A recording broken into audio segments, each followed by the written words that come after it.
All right, unmuted. Hi, everybody. How you doing? Hey, Grim. Thank you for the self-care. Thank you, thank you. We get started Oh. today. Thank you. There's a conspicuous gap where Lynn is. She is with us. She is currently over at Peppy's place.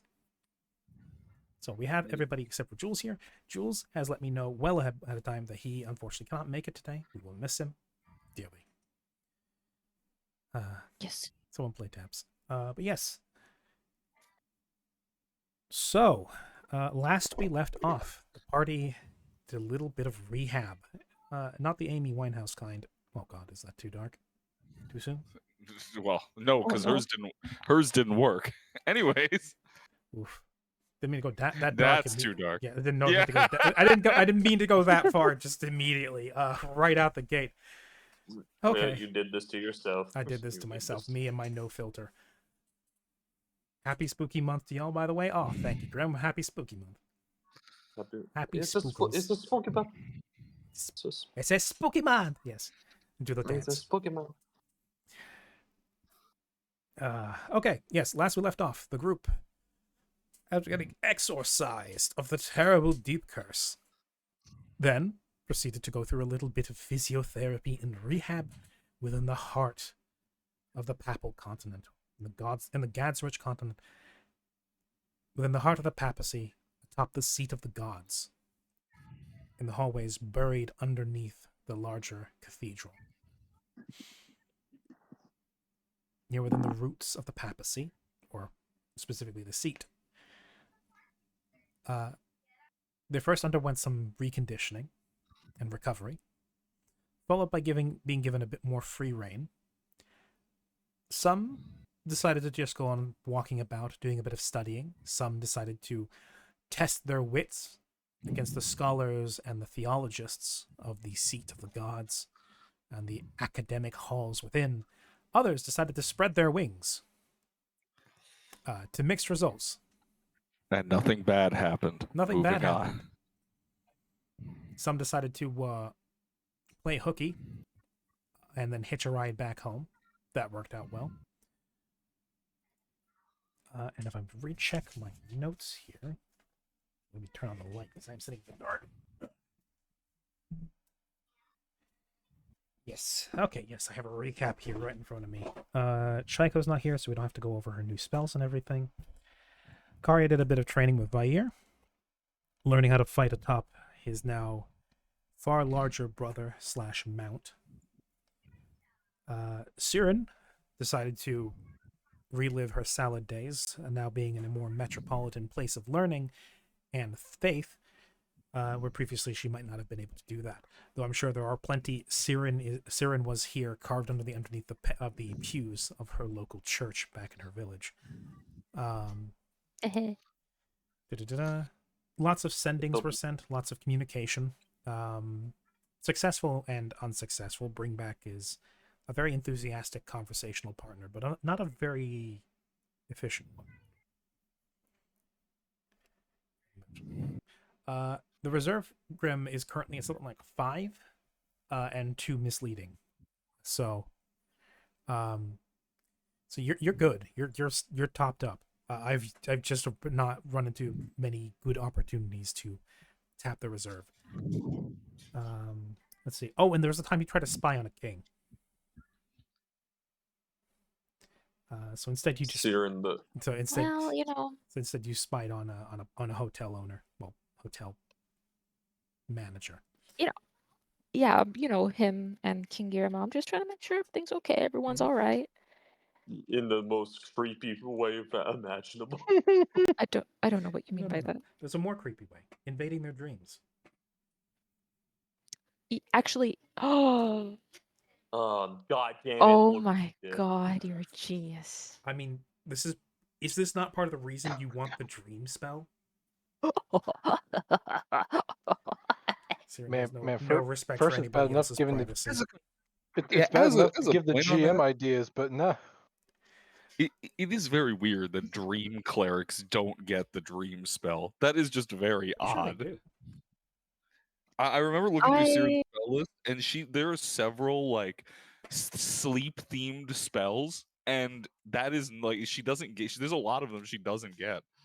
Yeah, I know. I made a list on Siren's Google Doc that I made a long time ago, and I sent a few of them to you in Discord DMs quest to ask for permission Yes. because there's like really dream or sleep specific spells, but they're for like a sorcerer or Mhm. you know. No, I think part of the issue there is that it was made by a third party publisher, Ah, so they might not have taken those into account. The Dream Domain specifically is a true. third party domain, which is part of the reason why I'm so flexible on what spells are part of them. If it were a core domain, I'd be less flexible because there's a difference between individually published and something that was like reviewed and published by Paizo. Mm-hmm. Makes sense. Regardless, I have new things to do now with this Good. idea that came out of the blue. Mm-hmm. Oh, Lord. Yes, totally. It's Divine bad enough to inspiration, give the even. GM ideas. Yes. Oh, I wonder if I could do that to As Orthos. I wonder what kind of GM, dreams he my has. job is to We've done it before. engender the as GM, my job is to engender the bad ideas that I like and to quash the ones I don't. Yes. Some call that railroading. I call that storytelling. Anyway, let's see. Kanabos had his time in the debate club. Mallory hit the markets, did a little bit of debating himself, or he visited the debates and got very angry. And unlike many people on the internet, saw something he didn't like and was very angry about and kept his mouth shut.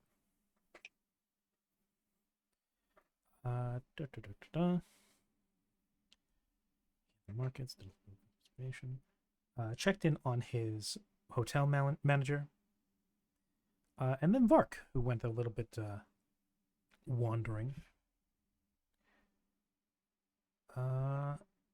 Flick took some inspiration from the public speaking. Learned to orate a little bit himself. Took some time to practice some music, some singing, and also training. Lots and lots of spars.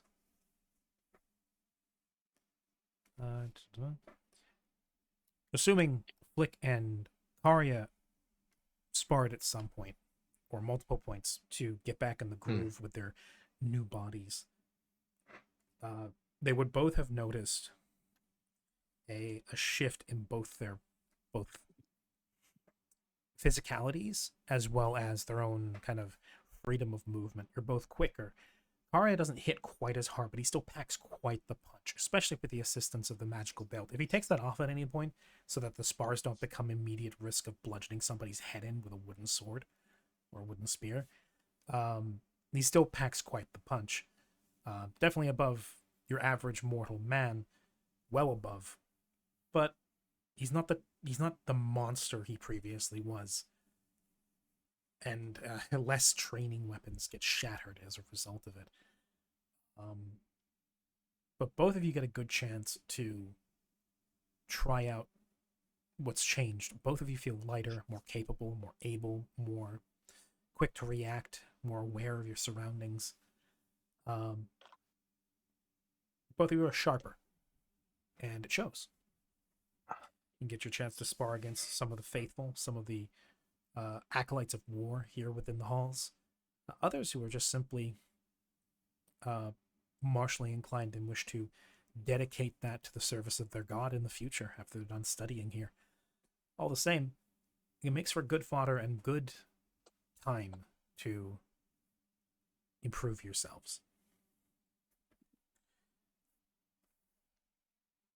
It is around the end of the month, or I should say, not around the end of the month, around halfway through the next month, when when a young man, one of the nurses that has been attending to you all, finds his way back to the ward where you all have been staying, and is very happy to inform all of you that your mandated stay within the Seat of the Gods is over, that you have all recovered to their satisfaction, to the cardinals, to the monks and the priests, as well as to the doctors and the nurses. You were all given a clean bill of health and released from the hospital wing forever, or at least until the next time you somehow find your way there. So you're given your freedom once more. Seeing that you guys no longer experience any pain while moving around, no sudden fits of exhaustion, and showing no further signs of harboring the deep dark. They no longer have a reason to hold you. The only final obligation that would be held above you is your final audience with the Pope, which would be expected to happen sometime in the evening today. And assuming there's nothing in particular you all would like to do, we can skip right ahead to that. I can't personally think of anything. Do you guys got anything in mind? Nope. Nope.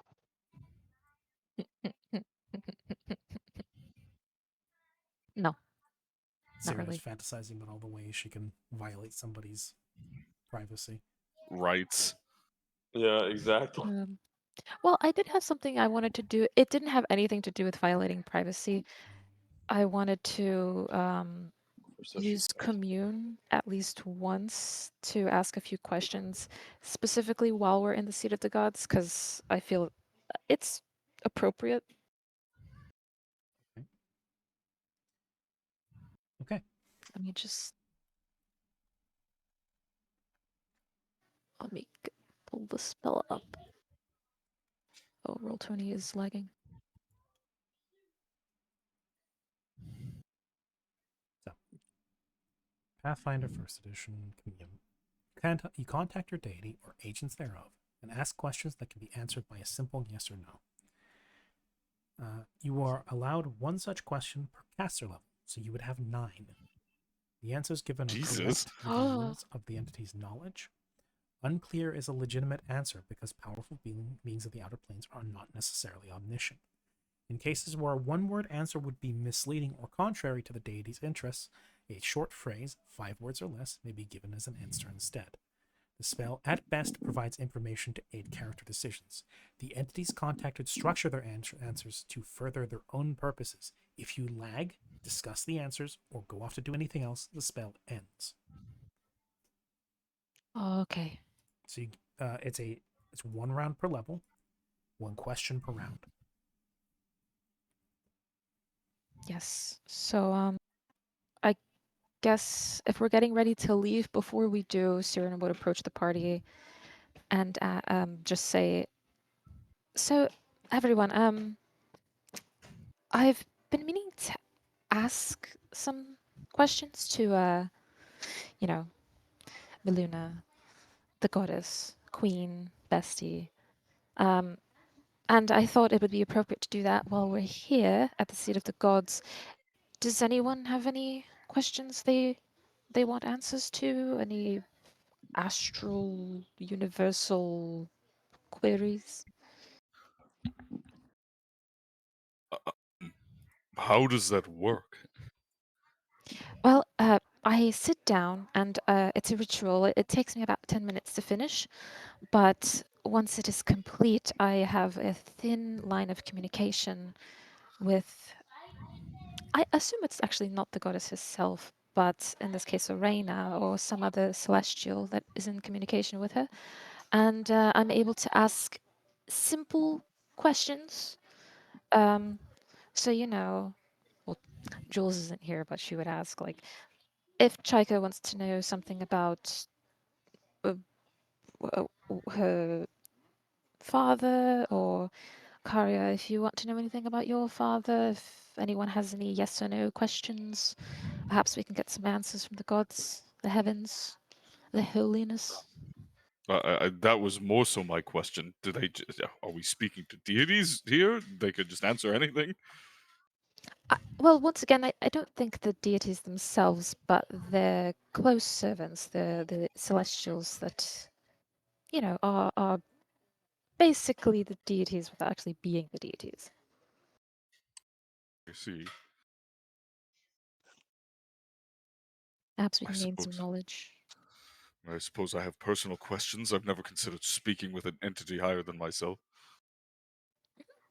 I sense that I'm able to ask at least 9, and I would like to ask at least I 2 would of them. So if anyone The else has rats any are questions, saying I can at least ask 9 times, and I trust the rats. okay. Divine rats. So yes. So yeah, if you guys have questions for Commune, you can DM them to me. Hang on, let me think about it for a minute. 'Cause Mhm. that's but for me, it's kind of a tall order. I'm not sure about the others, but Ooh. Yeah, What see. should I ask God? Remember, she's not asking capital G God. She's asking her I God. know, but So you need Yeah, like something that Siren would know would be a caveat is here is what would her God know about? It yeah. was a joke. It was a joke. It was a joke. I know. I'm not Which joking. in itself is difficult to determine. Like, what do any of the gods know about? Like, are they constantly watching over the mortals and on the mortal plane of existence? Like, does Miluna only know about things that happen at night because she's like the moon and stuff? Well, it's hard to know conclusively. It is rumored that any of the gods' symbols, or any time the god's name is spoken, their awareness, their ability to extend their influence, extends to that area. Though that is speculative. Orena did more or less tell you that her perception is a little bit limited, and for the longest time has been restricted to basically just you. Okay. Now, that may expand. The more you expand your faith, the more you spread the good word of Miluna Orena, the more I have believers to she become a has. missionary. I mean, that's kind of what clerics tend to be. They tend to be Yes. evangelists and missionaries. They believe so wholeheartedly in the faith that they follow that they believe other people should believe it, or at least that is a great many of them. Some keep the faith to themselves, and that's fine. But yes, if Siren decides to start evangelizing, Miluna's influence may spread. Your version of the cult you follow. But yes. Interesting. I should start franchising. Oh, not mean, the that's- Siren Mega. yes, Not the Arena Siren Bucks. Mega Church. Or Arena Bucks. Yes, bro. we're gonna get. This is an old one. I think only like Grim is going to get, but we should like get Vair get Vair an air conditioner for his for his house. Ah, yes. So Maluna said I should use money to buy me a mansion, and you guys need to donate that money to me. Mega church here in real life. The graceful goddess does accept generous donations in the form of tea packets. Give them to me. I requested the tea package. Yes, or elfweed also counts. A certain friend of ours has done irreversible damage to my mind. Anyway. For anybody that didn't get the reference I just made, look up Tammy Faye Messner. Tammy Faye Messner? Yes, Tammy Faye Messner.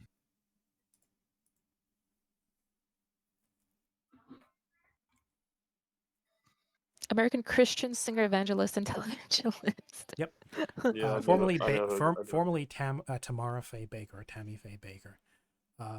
Yeah. Oh, and God. her husband Jim Baker were both I know. infamous televangelists, like a fucking few decades ago now.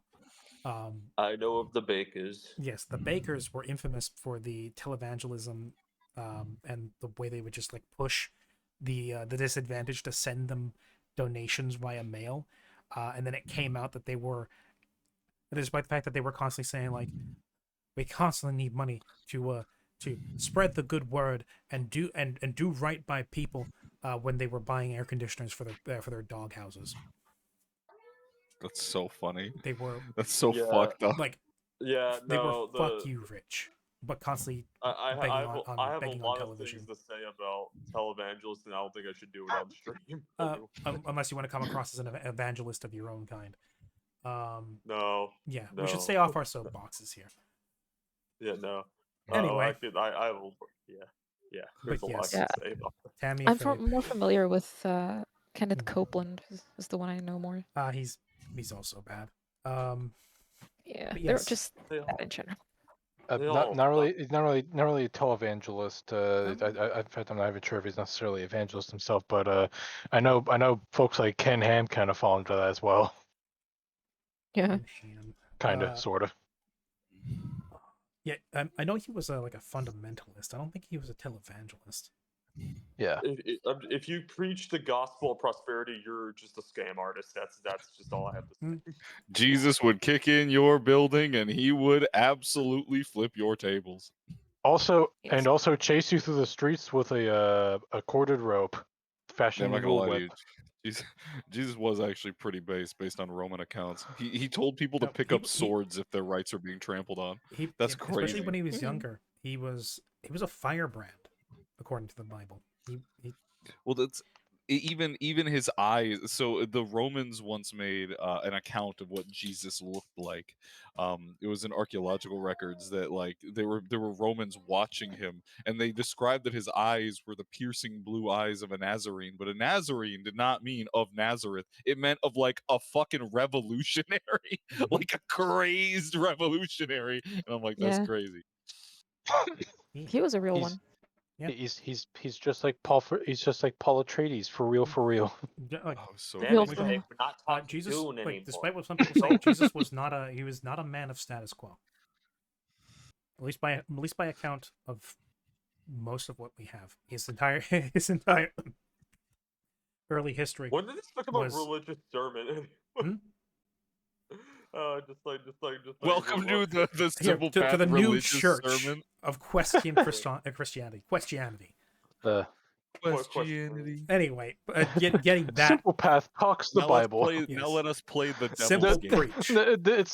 It's a simple path yeah, now Bible let's play club. devil's Now, yeah, let us now play the devil's game, Dungeons and Dragons.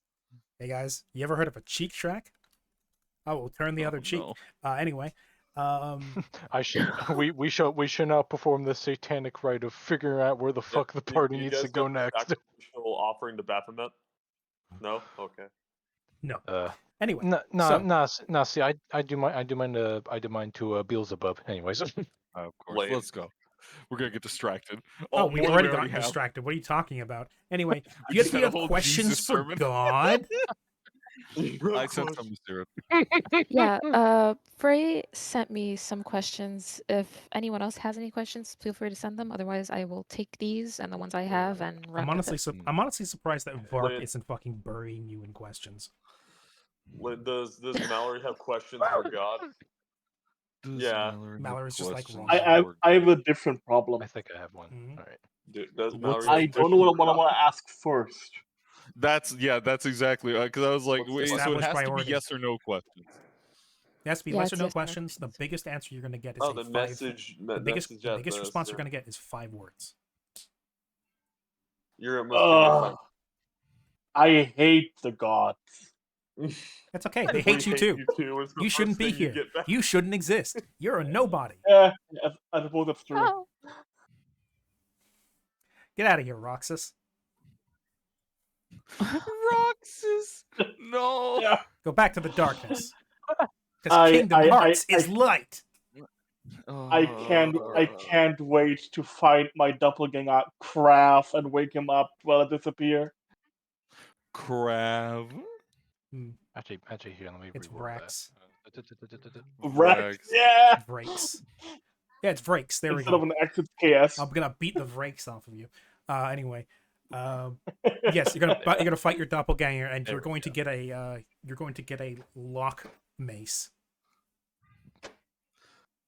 It's just gonna be a stick with a lock on the end of it. It's not gonna be anything fancy. It's not gonna be a keyblade. It's just gonna be a lock taken right out of a door attached to a table leg, and you're gonna swing it at people. Oh.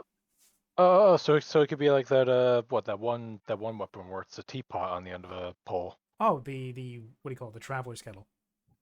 Yeah, yeah. It The could be one like a that- the one that traveler's Chaiko kettle, but has. with a lock on it. I forgot Chico has that. Jekko gave it to Karya and then went, "Don't break it." And then I looked at Karya's strength and went, "This will die if I swing this. It I'm will not literally gonna- shatter I'm on not gonna- impact. I'm not gonna swing this at all." Funny Like, thing it is, this it a doesn't have the terrible idea. fragile keyword. It would hold up. That's actually impressive. I still did not want to risk that. That's fair. I was like, "There's no way in hell." You could pull a Theodore Roosevelt and wield it like the big stick. Mm-hmm. Of True. course, the big stick. Bludgeoning Yes. people to death with a tea kettle would go pretty hard anyway. Yes. I have some questions for God. I have a question for the god. Okay, so 1, I'm going to assume Mallory has 2, no questions because it's the wrong god. 3, No, Mallory's actually sending. 6. Oh, Yeah, Mallory actually did send something to Siren. okay. That's hysterical. Okay. You Why take aren't you the 8d10 lady heresy knight? damage? Yeah, 8d10 heresy damage right now. Why couldn't you just No. be better? Okay, wait. So the description is a little bit confusing when it gets to the part of 5 words or less. So it has to be a yes or no question. However, in cases where a one-word answer would be misleading or contrary to the deity's interests, what does that mean? Well, if they want to give you an answer that would skew you down a particular path, they can choose to give you a 5-word answer instead of a 1-word answer. So, if for instance you ask a question like something that could be interpreted very vaguely, Should I invade Orthos's dreams?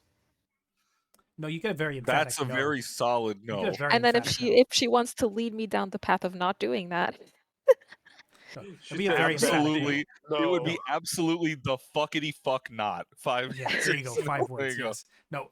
Like, say you ask her,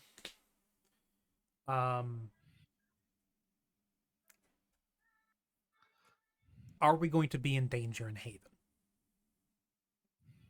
And then the answer might be no, but that wouldn't be entirely true because there's always going to be dangers there. It wouldn't be yes because it's not inherently dangerous. The answer might be yes. Fuck if I know. It might be yes, but not you specifically. okay, I see. It's yes. In the event where a yes or a no is not entirely true either way. Yes, if it's not entirely accurate, or if the entity in particular wants to like lead you towards taking a particular course of action, they might answer you a little more either specifically or even a little more vaguely. Because remember, Okay. the entity you contact is they have their own agenda, whether it's altruistic or not. Okay. I see.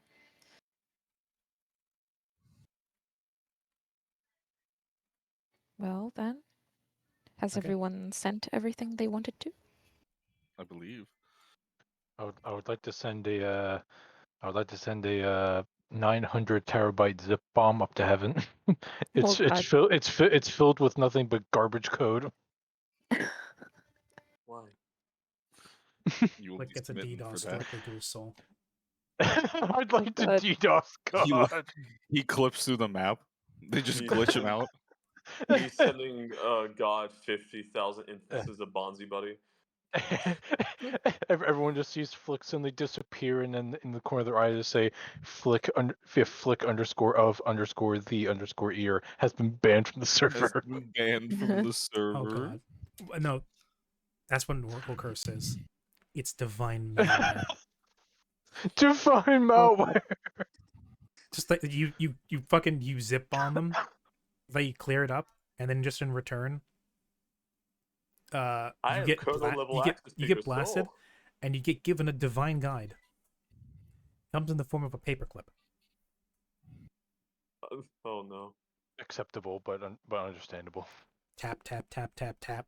Hey, you need any help with that? Alternatively, tap, it comes in tap, the tap. it comes in the form of a purple Purple monkey. of a small purple ape. Get bonzied. The prayers that Yeah, get bonzi. Bonzi. He shows up in your vision like Johnny Silverhand. Oh Jesus Christ, Vera. Did he send you a lot Vera of sends questions? 90 messages. Yeah. Oh. So really? wait, commune is a 5th level Ugh. spell. Yeah, but it is a domain spell. So I can cast it again if I need to. You good? Just remember, there is a limit to how many questions you can throw at the higher powers before they either get either the connection gets exhausted or they become a little bit peeved. Yes. Yeah. So you know what? I'm gonna take the other questions because that's enough. And if there's any left until 9, I'll add one of yours, Vera's. If not, Go I'll for it. do this on another day, probably when Oh. we're on the ocean going to Haven. For the record, some of my questions are just generally poking at the god, like, "Hey, Yeah, what I did you do in noticed. your free time? Okay. Yeah, I noticed. Like, how does the god spend his day? I want to know. How does heaven look like?" Oh, that's interesting. Mhm. Okay, yeah. Those will be for another day. I'm gonna take the more like pressing questions for now. Okay, so I guess if we're still in the infirmary, I don't know where we are. Siren would go to an open area-ish that has a little bit more space. Take the incense that she bought using Karya's money, Yeah. and place it. I guess she would take like a little bit off of the bottom of the incense stick, just a little bit, and like grind it down into a powder. Use it to draw like a small symbolic circle on the ground. Mhm. Place the incense in the middle, light it, and then start the ritual chanting, praying, and I assume the smoke of the incense would form like some kind of an image that would answer her questions, or maybe the smoke turns into like the voice of whatever entity is speaking to her. That's what Luna you adjacent also, don't entity. forget that you're using holy water for this as well. Yes, that's true. That's You- true. you So would there's be, like you would normally, especially in the more formal ceremonies, they'd be using an aspergillium to sprinkle holy water around, and a censer for the incense. But this works just fine. So you draw an invocation circle. You light the incense. You sprinkle holy water, and by the time you're finished with that, it takes roughly 10 minutes to execute the ritual. It takes patience, slow motions, and quiet prayer. And eventually,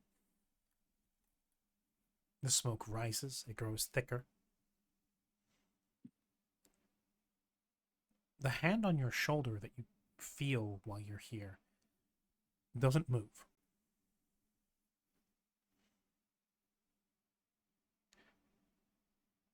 And you swear for a second the hand actually attempts to reach out towards the smoke. And for a moment, you see the smoke even draw towards you as if to join the hand, possibly give it more substance. And then something pulls the smoke back.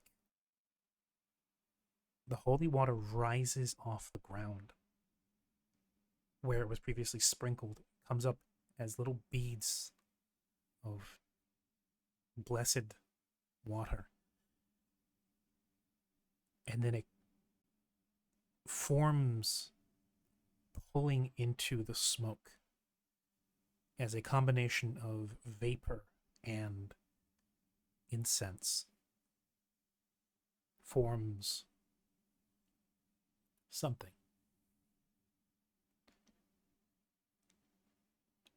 It looks like a cloud, and from within it shines a gentle, pale light. It seems to be waiting for your questions. Oh, yes, it worked. Okay. Firstly, does Barafucius possess the item that houses my village and my family? Uncertain. Okay.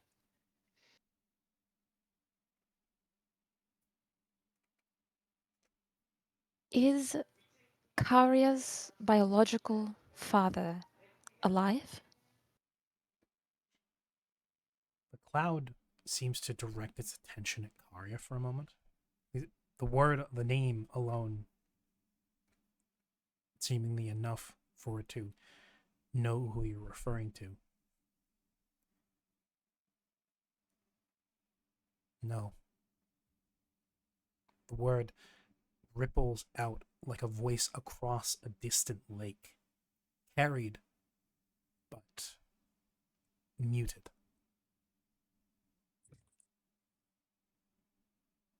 She just looks at Karia with a mournful gaze, as if to say, like, I'm sorry. You're muted. I never met the man. That's completely fine. I was just curious. Right.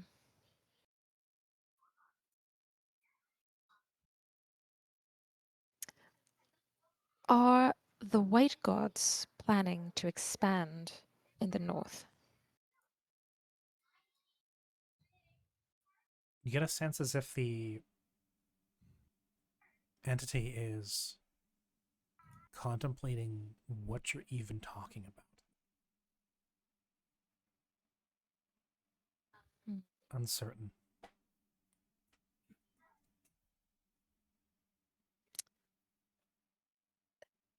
They don't seem to understand. Perhaps there's a better way to explain the White Gods.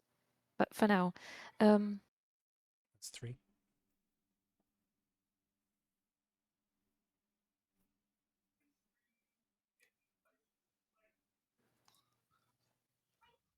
can Flick ever redeem himself in the eyes of his former crew? The entity this time focuses on Flick. Flick, you see the cloud of vapor, though it has no features, shifts, and you get the intense impression of being visually dissected. Flick takes off his tricorn and places it to his chest. Yes.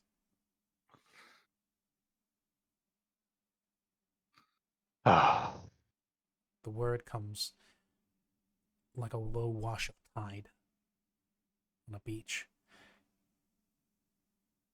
bubbling with traces of foam.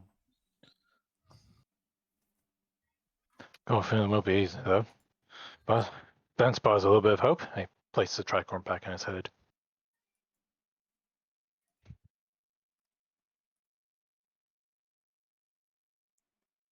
She gives him a reassuring look as she smiles and nods at Flick. Flick will return the nod.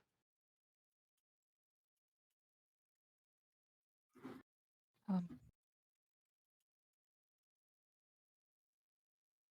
how can we save Mallory's sister? The entity regards you, and then there's a feeling of not ignoring, but passing over the question. You feel like something was wrong with the question. Oh, but it's still counted as a question. Yes. It's 5. Maybe I just have to reword it. Remember, yes or no questions. Yeah, but you were like, oh, you can kind of get more than that Well, if yes, yes or if no the is answer not. is uncertain, but it said yes or no questions. Yeah, I was so, specific about that. Yeah, a Yeah. question like "Can Mallory's sister be saved?" would be, would work. Okay, fair. Then, can Mallory's sister be saved?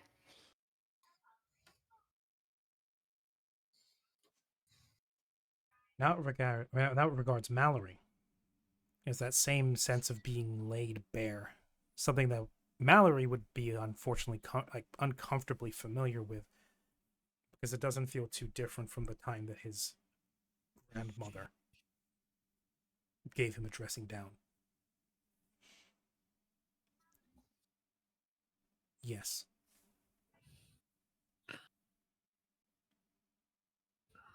Yeah. That's 6. That's Det also 6 en spøs him up. more. Um,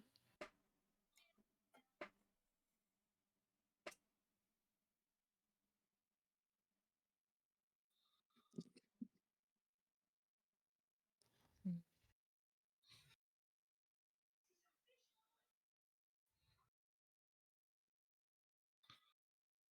One moment.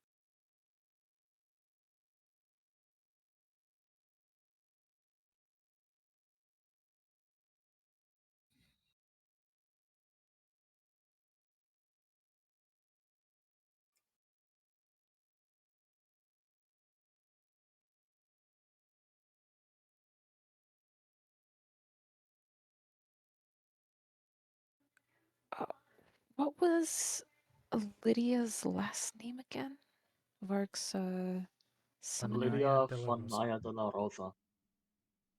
Lydia de la Her Rosa? full Her full name was Lydia Vanaya de la Rosa. Anaya de la Rosa. Okay, so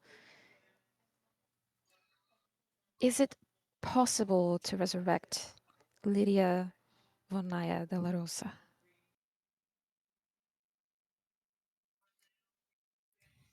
This one, even without mentioning him, the entity turns to regard Vark.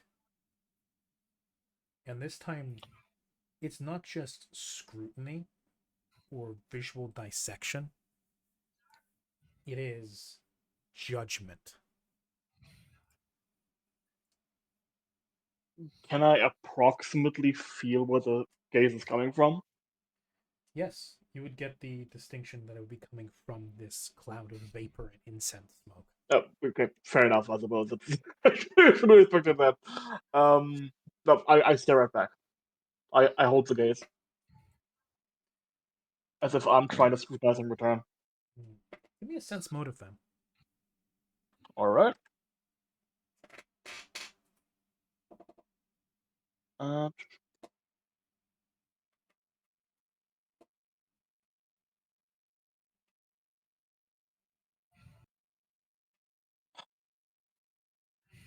I wouldn't have been able to buff. Oh, I guess this was my intention from the beginning, so maybe? Eh.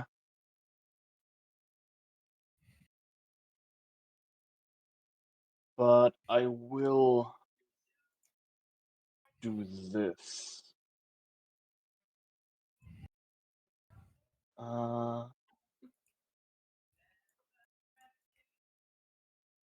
30. Wow. Okay, with a 30. You stare right back, and the impression you get from this thing is intense disapproval. The kind of thing, Alright. the kind of impression you've not experienced yourself, because you kind of, I mean, you had a childhood back in the plane of shadow, but it wasn't really what a lot of people here would consider a normal childhood. You didn't have a lot of the household experiences that so many people consider normal. But being a well-read bookworm that you are, you've read plenty of fictional and non-fictional accounts of parenting, and this seems almost, as the response comes, almost like it's humoring you, like it might have been asked this question 1,000,000 times, like it's something that is so frustratingly mortal. I suppose it's not. I assume it's not specifically. Can you bring back her? It's can you bring back X? That question You could assume, has been asked. Has been as it questioned. responds, as it looks to you and says, yes. Oh. And you get the impression that it doesn't just mean Lydia. Oh. Though from the timbre of its response, you get the impression that it would not be easy, and possibly intentionally so. Yeah, fair enough. Siren just says, a bit difficult with that one. And there's 2 left. Any more questions?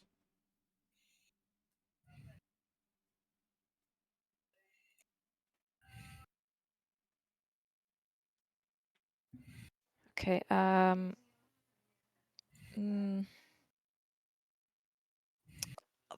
there's 2 left that I can ask, but I actually have 3, so I need to decide which one I want to leave out. I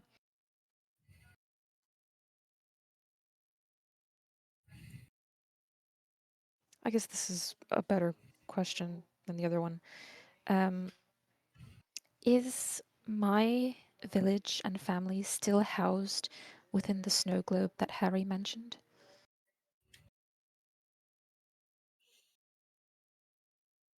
Right, real quick, you're breathing into your mic. Oh, sorry. I had. Yeah, I was about to say you're awfully close to the mic. Yeah, no. My nose is all stuffy again. It's Yeah, really I wonder- that's why my noise suppression was turned off. Okay. Okay, There we You go. ask, is your village still held within the snow globe that Harry mentioned? Yes. It turns back to regard you.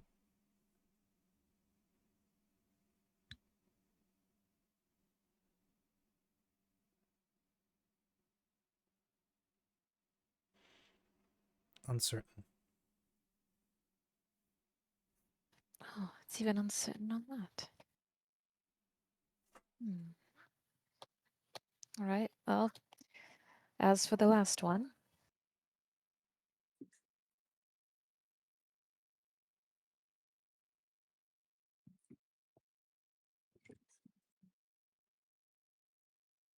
I'm almost tempted to ask a question regarding Chaiko's stuff, but Jules isn't here, so maybe it's not a good idea.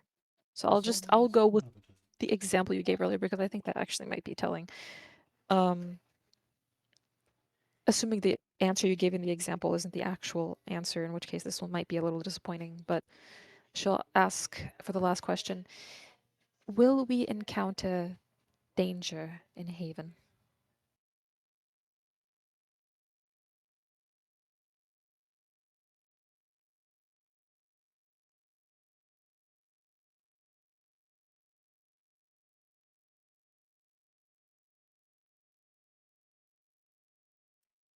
As you ask this final question, as the ritual has been going, the mist and the smoke has slowly begun to drift towards the ground, falling away, leaving behind more and more just of a thin, ghostly silhouette. As the final question is asked, and the last of the vapor and the smoke descends to the floor, what's left behind is more clear to you, Siren, than anybody else. Everybody else, it looks just like empty air with a vague, rippling outline of a humanoid. To Siren, you see the ephemeral, ghostly impression of a very severe-looking headmistress.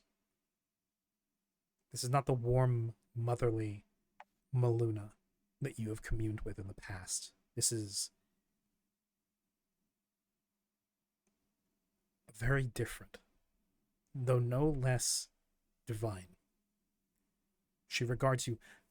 You again get the impression of someone who is looking almost through you. Her face screwed up into a judgmental, almost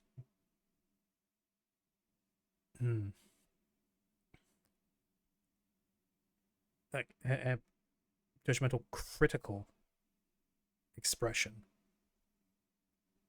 as if looking down at a particularly pernicious student. She regards you. You do get the impression that this is a she.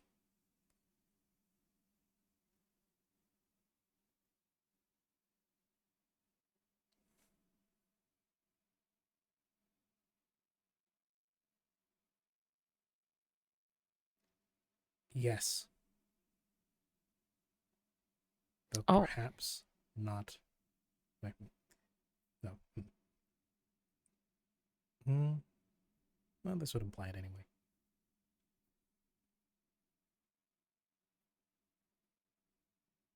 Not from where you think.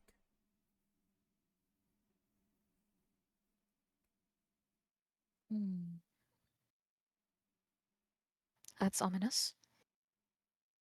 With that, the apparition, the celestial you have been communing with, begins to ripple and disappear as the last of the mist and the smoke dissipates. The water scatters to the ground, the smoke scatters completely into the air. And the entity that was in the room with you is gone.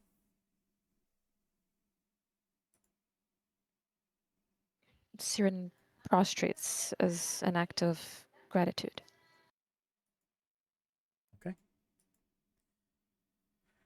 All right. Also, one last thing. Someone dropped in here. Forge Master Nerissa, someone who apparently we haven't seen for a couple of years. Thank you for dropping by. I hope you're having a lovely day. We're doing wonderful. Got us during a. Indeed, Oh. we are. Yeah. Yeah, Yes. we were just saying Yes. good. I'm glad. So- Welcome back. Yes. It's been a while. It's been a lot changed in the last couple of years. But yes, you caught us during a very intense scene. Talking to God or one of their angels.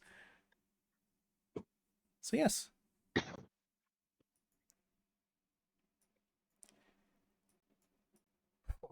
All right.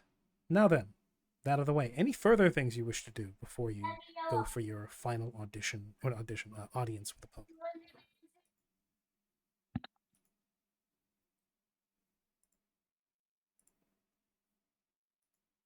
Siren will embarrassingly clean up the ritual.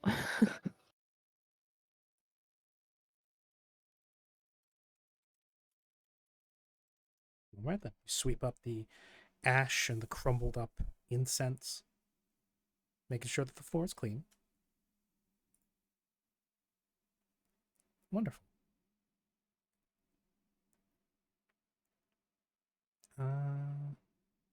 Well, that was a series of concerning and interesting things to ask. Yeah. Yes. Certainly insightful, though, in a way.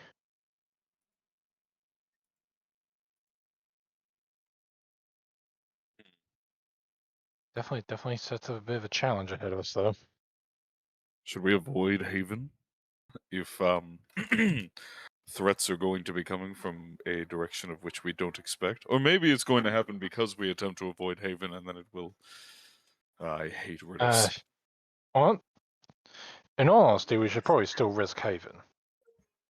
I mean, knowing the place, I can probably get us out of trouble as best I can, Yeah. as quick as I Well, can at that. So that much I can at least understand.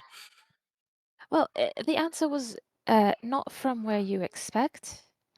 So perhaps we just keep our eyes and ears peeled to the utmost degree, not only to outside dangers, but possibly inside dangers?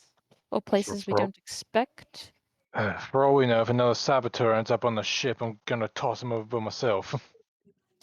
Yeah, I think it should be perhaps a daily occurrence where I sweep the ship with, some special sight to make sure there's nothing hiding. Definitely make sure, because don't want to repeat last time. Especially now if we're about to be inspected and they end up blowing up part of the ship. Yeah. We never did find out what happened with that other ship, did we? At least not yet. Well, yeah, I've been checking in with the kobolds and the crew, and nothing's been strange so far, so I can check in with them again, but I don't know, maybe because we were purified, they left us alone. Hopefully. Maybe because we took out some of the maybe because we took out the advanced team that was trying to eliminate us with that rack of muskets. Yeah. Maybe they didn't hear back from them, so they're keeping the distance until they get word. Which, for all intents and purposes, they either are going to get word, and that word is going to be that they were slaughtered to the man, and then the rest were arrested, or they're going to get nothing and just, I don't know, divert. I don't suspect Aerodyne would be willing to just leave with no information.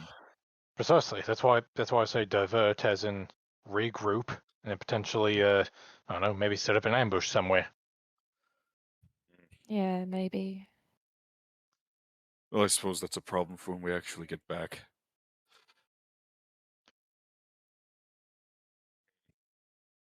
Wait. And she looks at Vair and in his grown size. How are we getting him on the ship? He can still fit on the ship. He's not big. He's not that big. I suppose you could probably crouch. Maybe. To put in perspective, I believe a huge creature is anywhere from like 15 by 15 or 20 by 20. So he's the size of like a small house, but he's not that big. He's like Oh. a bit bigger than the wagon, actually. Mm-hmm. Oh, well, but isn't that like a threat of the ship being overweight? No, that is a massive ship. I guess that's true. It's a pretty sizable ship. I mean, you could still fit on it. That's true.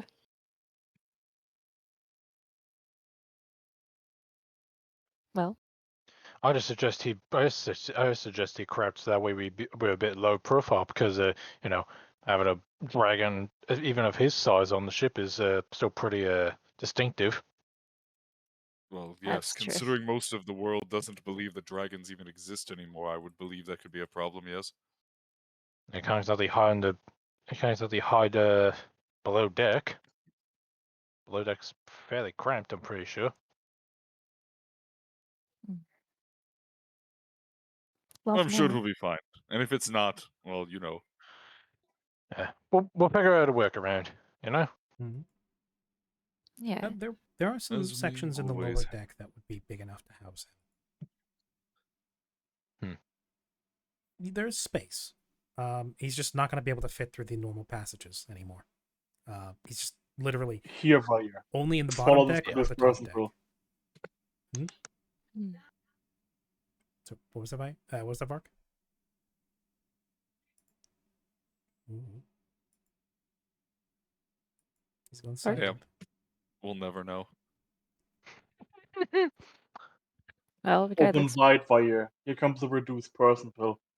Oh, good. Okay, but unironically, there was a spell that I could actually theoretically turn Vair into a Pokeball. I just couldn't justify taking it because I don't foresee Karya ever feeling comfortable enough to turn him into a little like wooden piece.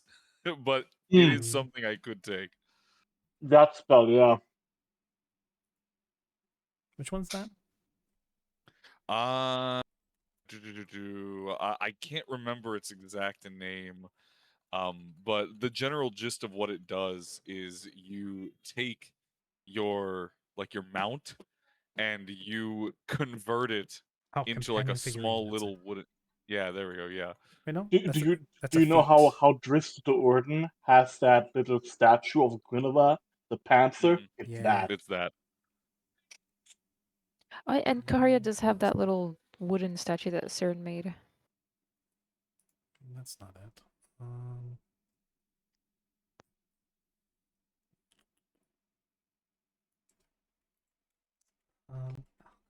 It's not a feat. It's a spell. What is it?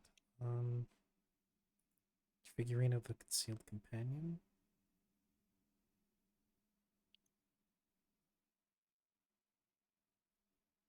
No, it's an artifact. I don't know. I cannot find it on quick search, and I don't feel like getting hung up on it for too long. So it's something you can find later. Anyway, so yes, there is potentially room on the ship. Unfortunately, he's not going to be able to move through the decks like he could previously. He's gone up 2 sizes, and the halls are just not made for something his size. Poor Vair is going to be cramped at the bottom. Yeah, even were you to like reduce him down to large size, he would still be quite cramped. Yeah.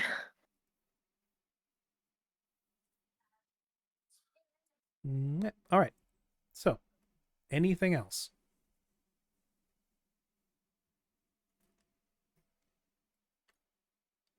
Okay. Take that as I don't no believe so. further notes. Yeah, I'm also just going to dig through the ranger spell list. I think it was a ranger spell. I'll find it at some point. Now I'm curious. I'll let you know.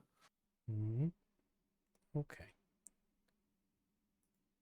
Well then. By the time evening rolls around, you've had your fill of inquiring of the heavens. You are escorted one final time through the halls of the seat of the gods. Further up many flights of stairs to a modest size set of double doors.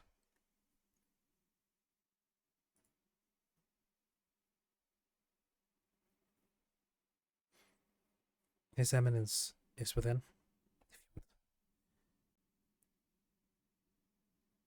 When you are ready.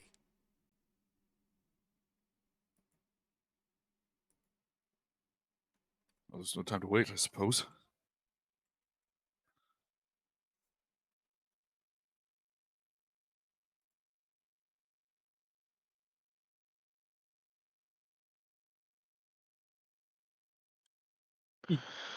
Just to be sure, it's what you said around Also, evening time. it's Around it's evening time. carry yes. companion.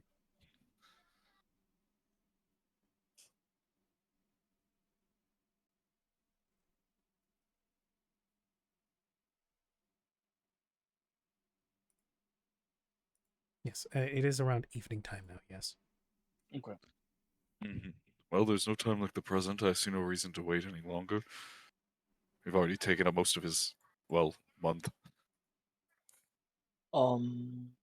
Since we are perhaps not, today, but in general, getting ready to head out sooner than later,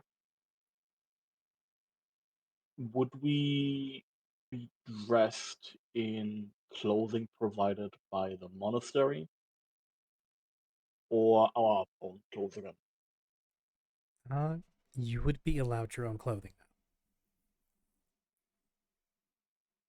Your possessions are still with the wagon.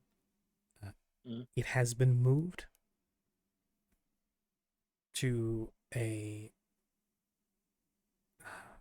to a stable along with your horses in the mountainside town. So when you guys are ready to leave, you simply need to leave through the normal exit for the cathedral, back into the town, and to simply jump up on your wagon and roll your way down the mountain.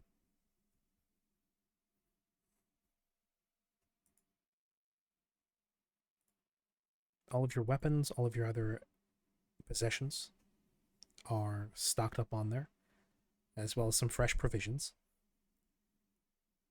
And Dara as well, and the bird have all been put on there. Bags are packed. They're on the wagon. And over the course of the weeks, you would have been allowed to retrieve any belongings in particular, anything except for weapons, basically.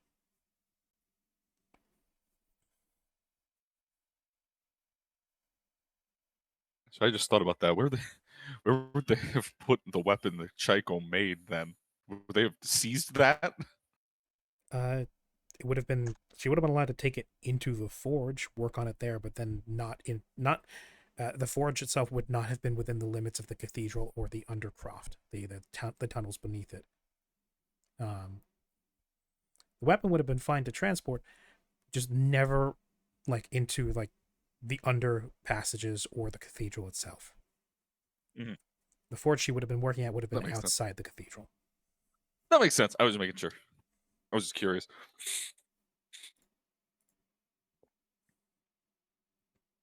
Okay. Do you step in? Yeah, I believe it's time to.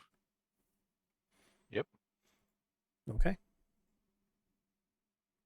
Stepping inside. Well, pushing open the doors and stepping inside. The room itself is not massive, although it is spacious.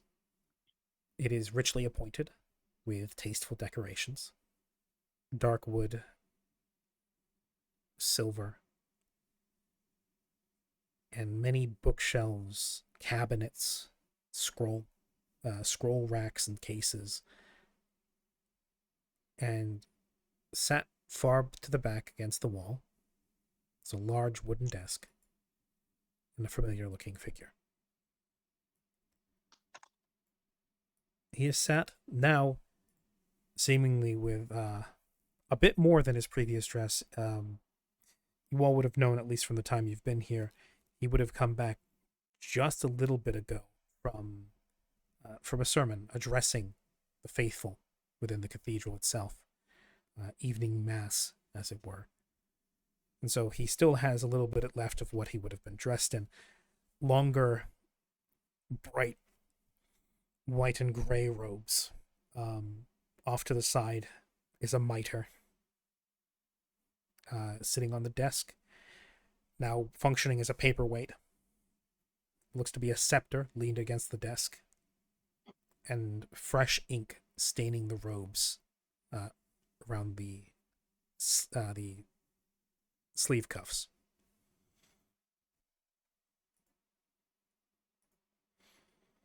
He takes the quill in hand that he has, dips it in fresh ink, and continues to scribble on parchment, but looks up to regard you all and says,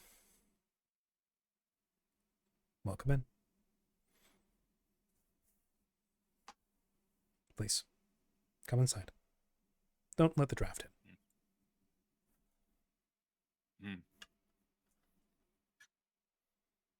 Oh, I suppose we'll lead in. He gestures to some plush Right on velvet in. seating. Says, "If you wish, you may avail yourself of a chair. I don't imagine our conversation going on for too long." Yes, I assume you're quite busy. Oh, I absolutely am. But I still have time for the things that are necessary and important.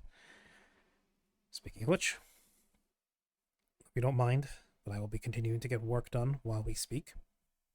Bureaucracy never halts, even for other issues. Now then, you've all, as I've been informed, completed your recovery and show no further signs of the curse or corruption. This is good news. It means you're finally all suited and capable of rejoining society at large.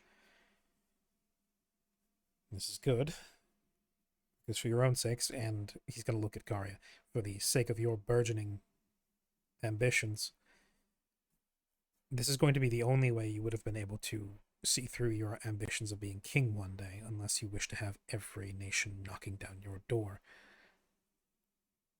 Yes, it has been a change. I still feel very strong, albeit not as strong as I used to be, but I believe that the benefits were far outweighing the negatives, I should say. Frankly, I don't believe there are any negatives. Well, thank your You good have health in the my future. yes, and for that you have my eternal thanks. Good. I don't believe. Because I may have said it before, but just to reaffirm, you now owe us a favor. Yes, I would imagine. Bit of a glare from Vark at the mention of eternal thanks. You have the benefit of your eternal gratitude not being nearly as eternal as my boss's. Something to mention, actually, at the mention of that, Siren. Here, where you're further up in the undercroft leading up to the cathedral, and here in this room in particular, you look up, and the ceiling for this room in particular is actually unexpectedly high. And when you look up, it's not just silhouettes anymore. There are real images, projections maybe, of different kinds of figures flitting all around the ceiling of the room, sitting on bookshelves, completely weightless. And 3 in particular seem to be standing pretty much directly behind him. They were previously fading sort of into the candlelight and the dimness. But as your eyes adjust, you come to recognize them, or not recognize them so much as you come to realize them. Celestials all throughout the room. There are many of them up around the ceiling, flying back and forth, others perched, but 3 in particular stand behind him. One is a handsome-looking man with a lyre under one arm and a knife in the other hand, seemingly hovering directly behind him.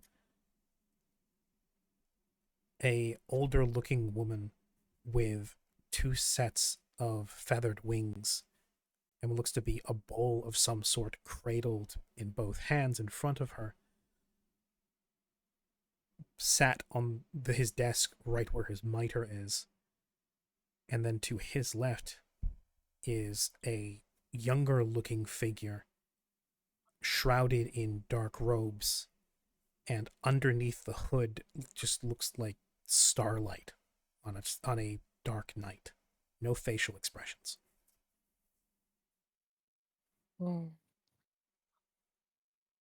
These 3 figures. Assumedly Hmm? from different gods, the Sleeper in Shadow, the Lady of the Light, and what was the other one? Mother of Mercy. Mother of Mercy. That would be the best assumption, yes. Mm. Wow, the rain is coming Wow. down outside. But yes, Wow. these 3 celestials are standing behind and to his sides as he speaks about this. He actually gestures to the dark shrouded one to his left.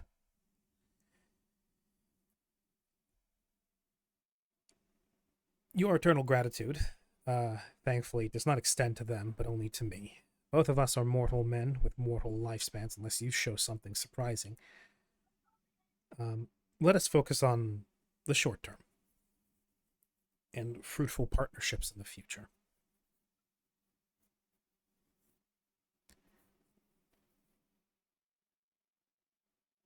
My church has suffered some expense for the sake of your betterment and arguably for the people in the land as a whole. Some would say this would be our duty regardless, and that we were only executing what was the correct course of action, and I would agree. But also the pragmatic truth cannot be ignored. People have perished to ensure your safety, or caught in the line of your fire that was directed at you. I am not passing the blame to you. But the fact of the matter is that lives were lost. More than you probably know. Resources were expended. Goodwill was burnt. And while I don't believe we would have actually come to blows and gone into all-out war, you can very much believe that Aerodyne is going to take this as carte blanche to be more bold in the future. I do not look forward to that. Thankfully, I mean no disrespect when I say this, but this already seems as a grave affront. They've killed the citizens of this nation, and frankly, on a whim. no, because it wasn't a whim. Because they got a tip-off that we were harboring people and creatures corrupted by the deep dark. Something that, by all doctrine of both of our faiths, should be eradicated on sight. And the worst part is, they were right. And they have proof of that. They have witness testimonies and physical proof. And for some, that's enough. If they were to be able to take that to a larger court or to an accord between nations, that would potentially be enough for others to potentially label the larger church as being compromised in its totality. And in many cases, that suspicion would not be unfounded. The fact that we were able to cure you of the deep dark is unprecedented. And until you can spend time in the public proving that you have been purged of it, there will always be doubt as to whether or not you are vectors of the curse. Because there is no way to definitively prove it now. It is impossible to prove a negative when provoked to do so. But all the same, we would be expected to. As far as the Aerodyne Empire is concerned, you are all still cursed. You're just hiding it better now. You've been given a topical treatment that helps you suppress it and pass for being healthy. My own Inquisition agents within the Aerodyne Empire are already telling me about new plans being formulated, as well as potential action being taken against you once you are outside of our soil. They will not risk further attacks upon us, because we've already proven that we're willing to protect you. That is no longer in question.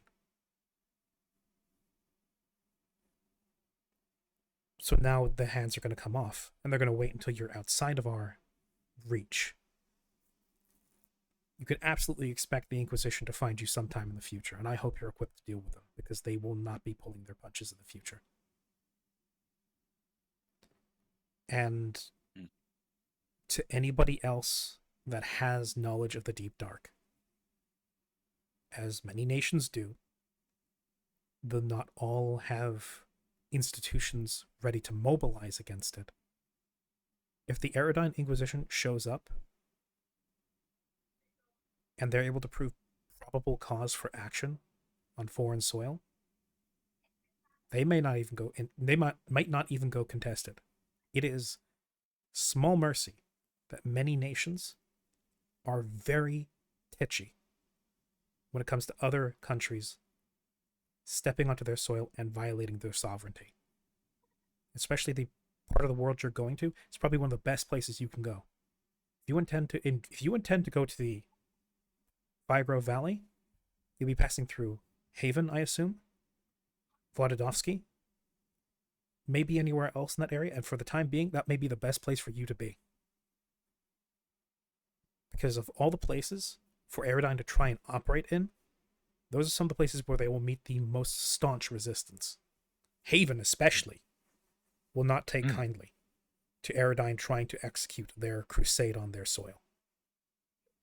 Vladidovsky is fiercely protective of their soil. And Firegrove Valley is just a hellscape. There is no reigning nation there. There is no government. There is no border patrol.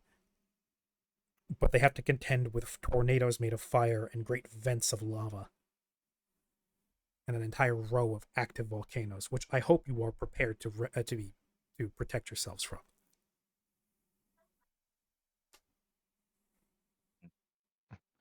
Was just about to say, Haven was a very likely stopping point for us next. Yes, we constantly prepare ourselves for the worst, but the further warnings you give us are very, very much appreciated.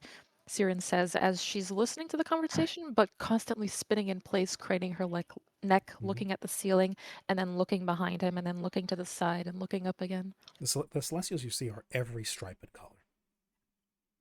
They're some of the ones you see are almost certainly for some of the minor gods. Some, in fact, you think you might spot a familiar face in there somewhere. A very stern-looking lady. And all the while, that hand on your shoulder, it's still always just a little bit outside of your peripheral vision, but you swear it's a whole arm at this point. You're never quite able to crane your neck all around to be able to see it, but it feels more tangible. And at this, he will say, "Young lady, it's rude to stare." Sorry.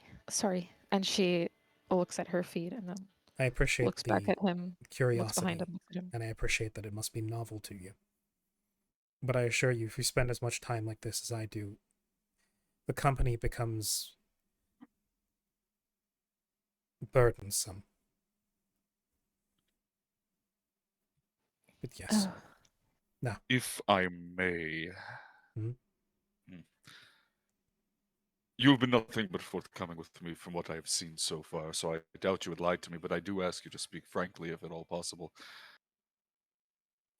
What are the chances that a war is to break out between Eridine and the Papacy after the events of this, well, debacle, as I would call it? Non-zero. I would hope that sometime in the near future we can calm tensions and avoid all-out war, but my own strategists and my advisors and my own gut instinct tells me eventually there will be a breaking point. I would have to assume not soon. If Eridine intends to wage war, which now they will be preparing for, if we can't definitively prove to them that the papacy is not compromised, and convincing them of the fact is going to be very difficult, beyond inviting them into our halls and allowing them to parade around and inspect every little room for even an ounce of corruption. I fear they may never be satisfied with it, and as a result, our own purity and our own mission will be held in question. So possibly, at some point, in fact quite likely, there will come a reckoning. Quite honestly, that should never be your concern. If I have my way, the problem will be solved and nobody will have to worry about it.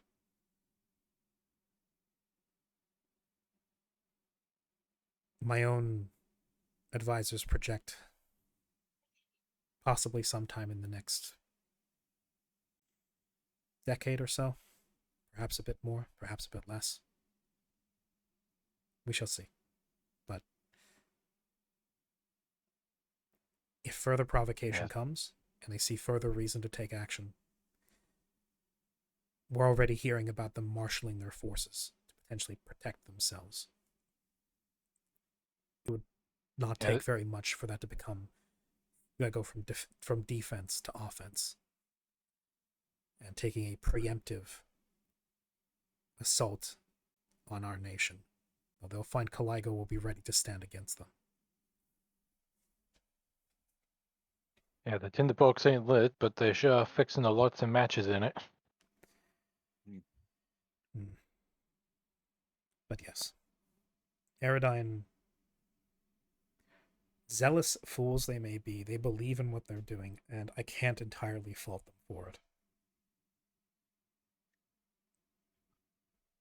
Were I in the position of their higher-ups, at least the ones that are still thinking clearly, this must seem like a massive threat to them. So, the kind that previously would be not in the slightest considered.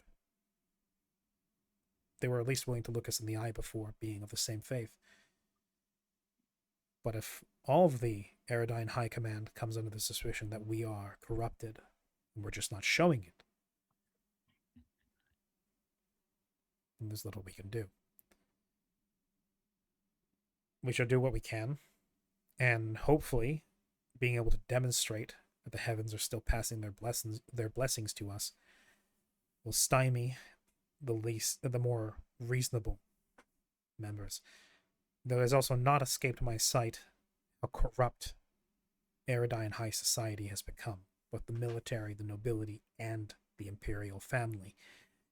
Something I intended to take care of sometime in the future, though it would have to be something that would be done progressively and slowly over time. It was eventually going to be something that I would hand down to my successor, an extended project I would entrust to them. I would love to send the Inquisition in to do whatever I can, just rip the entire nation up by the roots, dispense with the garbage, and create a healthy, functioning nation. But to do so would also be to put the lives of all, not just the gentry, but the civilians and the peasantry, would be put at great risk. And I do not feel like having that blood on my hands. For one, it would be far too much paperwork, and for two, even a man like myself has a conscience, even if my job does not make much room for it.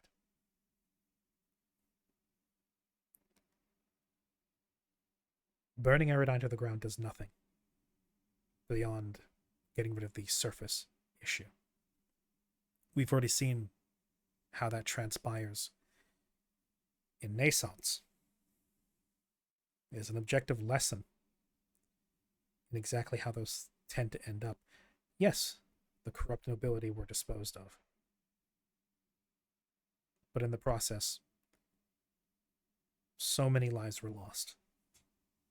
You can argue the innocence of the people all you want, but far too many lives were lost. And many of them were people who had nothing to do with the conflict.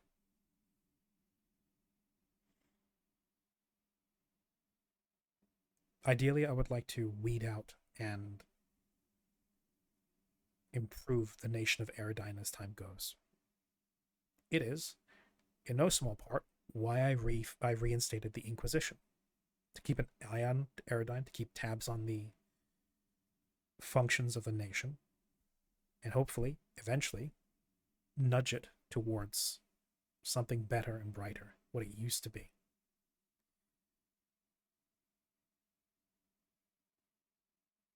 But there's only so much I can do, and that my agents can do. And there may come a future, to answer your question again, there may come a time in the future where I have no choice in the matter. And war will be waged on us whether we want to wage it back or not. And should that happen,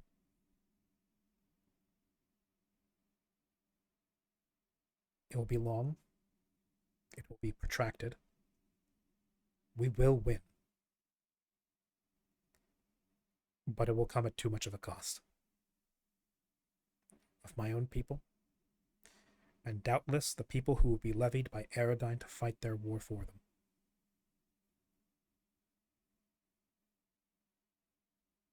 I would very much like to make sure that doesn't happen.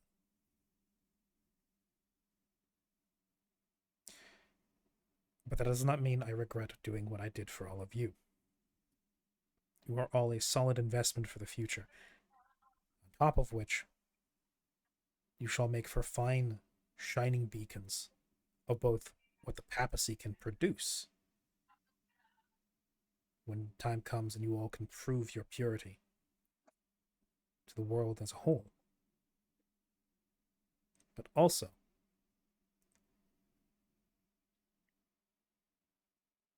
as agents of good.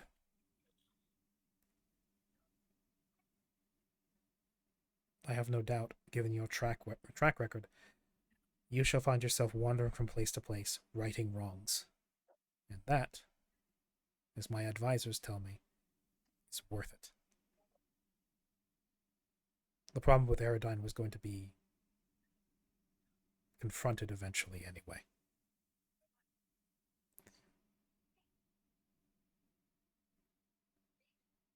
This may just have pushed up the timetable. I do worry of that. Leave that to us. Yes. I just know what it's like when someone with such fervent belief is backed into a corner, what they may be willing to do. That, yes. We are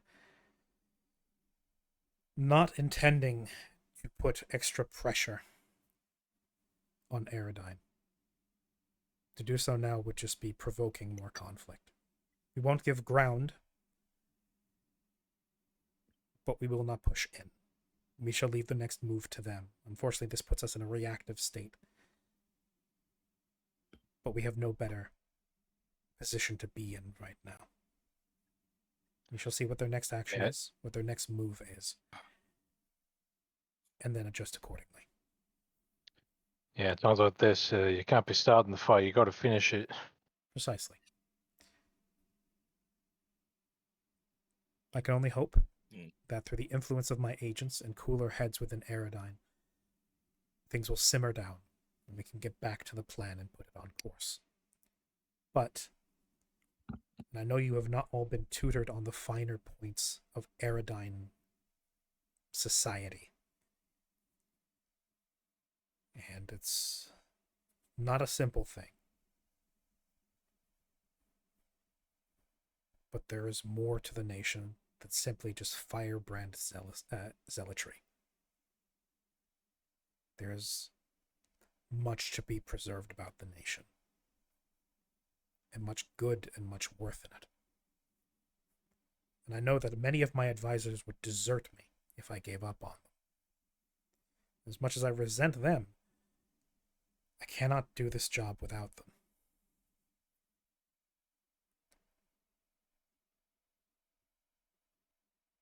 And I found over the time as I have been doing my job that eventually that grew into a personal wish to not give up. Maybe I've just simply sunk too much time into it. It's the fallacy eating away at my rationality. But there is much good to be weeded out. The higher ranking military officers, the nobility, and the imperial family have filled their ranks with nepotism and incompetence and unwarranted confidence and blind faith of the wrong kind. Of the dangerous, damaging kind. And the more of them that fill the ranks, the more they fill their ranks with their own likeness. It has been an escalating problem, one that we have been able to push back and reduce, especially with the newfound efforts of the Inquisition. And what do you believe should be done about it?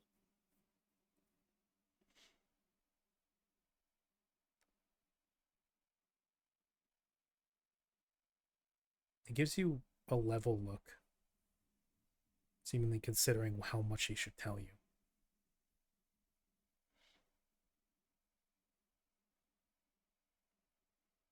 You obviously have something in mind.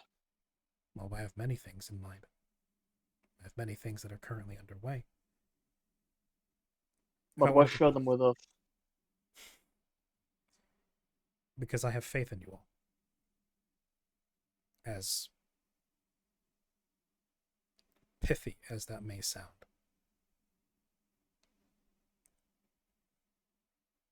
Because I believe that you all will not go running to Aerodyne for some reason, blurting out our intentions and our plans. And should there come a time where I have no other choice, or should you all wish to make yourselves involved, he's going to particularly look at Mallory for that.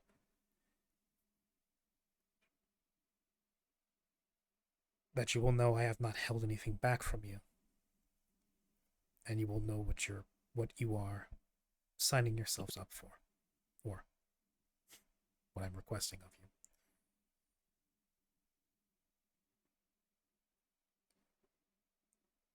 If I was going to be cryptic, I would say we'll do what needs to be done. Leave it at that.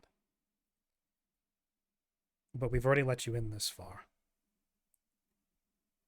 And I know that the majority of you are not people of faith. So as much as I may have trust in all of you, you are right to not trust in me. Largely, our relationship is transactional, and perhaps it is for the better if it remains that way. Loose individuals do not profit from entering hard-set contracts with nations and religions. What we intend to do with Aerodyne, and I do trust that this will not leave these walls,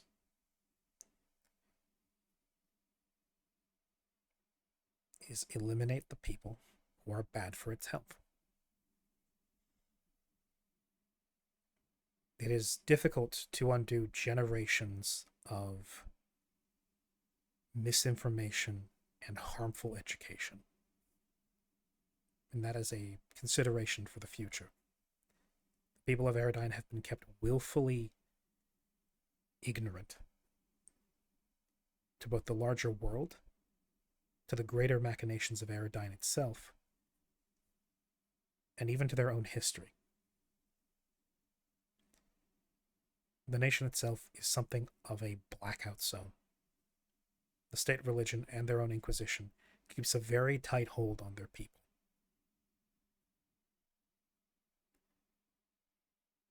And not always purely through the faith of the Lady of Light. You don't keep that kind of stranglehold on information in such a large nation without resorting to other methods.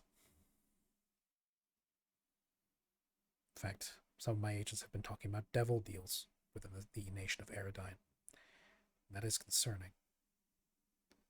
In particular, an uptick within the southern region.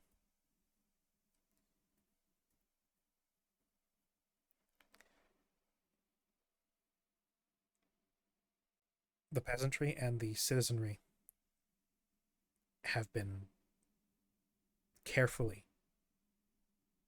uneducated. The middle-class nobility have been repressed, favorites picked, until only the capable or the compliant rise into the higher ranks, those who will toe the line and do what the party wishes them to do, rather than what will be good for the nation, which as a result has also led to a decline in the nation's economy and health, something that they have been peddling and wheeling and attempting to recover from, much to the suffering of other nations or to the smaller villages. Taxation is high, and the Inquisition runs rampant without question there. They have total authority, and many of the people simply do not question it, because it has been the way that it has been since they were little children. If you know no else, then you ask no questions. And the people in charge know this. They like it that way. So, we have agents drop a book, a flyer, ask a question, speak to people, insinuate themselves into circles. Find the few good people who can be relied on, the people who haven't completely given up or bent the knee. Make use of them. Report incompetency to those who might actually make something of it, who might make a difference. And where absolutely necessary, if someone just can't be gotten rid of through peaceful means, if we can manage it, they may disappear. Though that is never easy. And definitely not without its risks. But there are simply people who cannot be allowed to continue going on.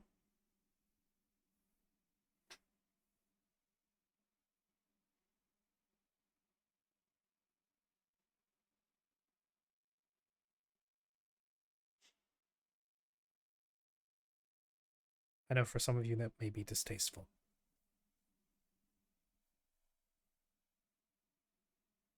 If you have an objection, I recommend you speak it.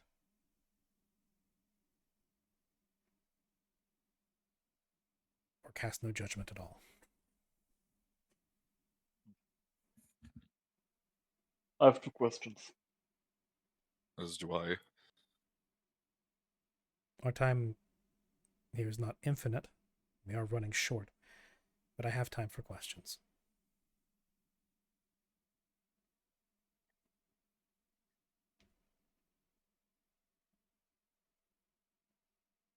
Why us? You say you trust us.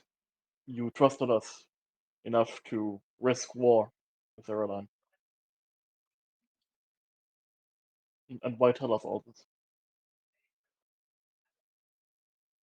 For the first time, you've actually, well, not the first time, but in a rare moment, he actually offers you a small, non-cynical grin. What is the? Do you simply not believe that I have good faith in you? No. That's fair.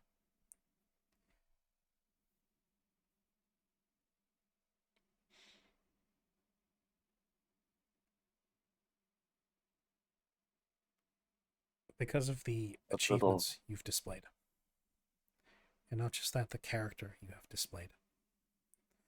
Your own personal backgrounds. You might be forgiven for thinking that I might be weaponizing your own damage against you. Every single one of you has been displaced in some way, shape, or form. I think the only exception to this might be Kanabos. But all of you have lost people close to you, are seeking something. You've lost your homes, you've lost family, you've lost friends. And the church can offer you inroads to see those ambitions absolved. In fact, we are one of the only institutions, one of the only nations in the world that can offer you those things. So for one, I could trust that you would have nobody else to go to see those ambitions fulfilled. Short of perhaps Aerodyne. But, well, that bridge is burnt. But I also trust, given the reports from my spies and from my inquisitors, your past actions that I've dug up, moving throughout the north, the Quadranon, even your time in Mordon, that while you are all fallible and immortal, much like any of us, and myself,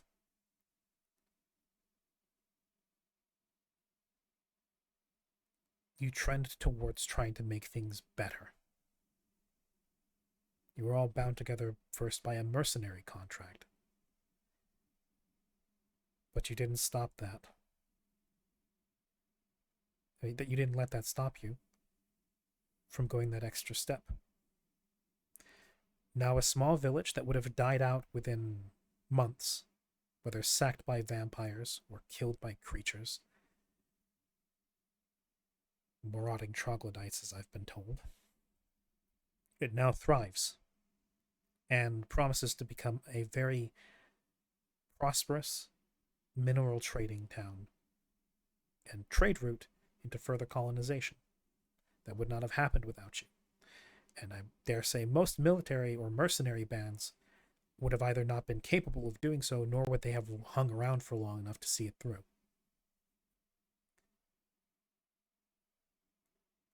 I trust your dedication when you take a task upon yourselves. You do not do half measures. When faced with a choice and with a task to do, you see it through to the very end, despite the fact that, as I've been told, many of you have suffered great pain and injury for it. You're committed. You're driven. Perhaps misguided at times, driven by your own biases, your own vendettas, faced with obstacles that most people would not have been faced with, and still surmounted them. I trust your competence and your committedness. You are very capable people. The kind that rarely come around, let alone find themselves drawn together into a group.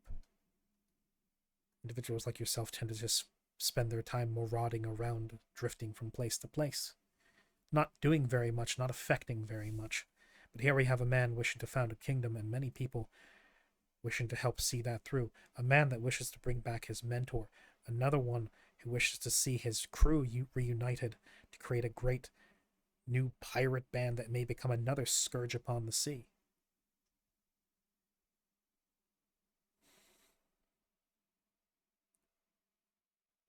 All of you promise to make great waves in the future.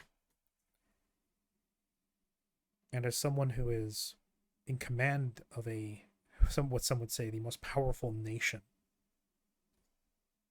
in this part of the world, I can't look at that and not immediately figure how I might use that to benefit myself and my people.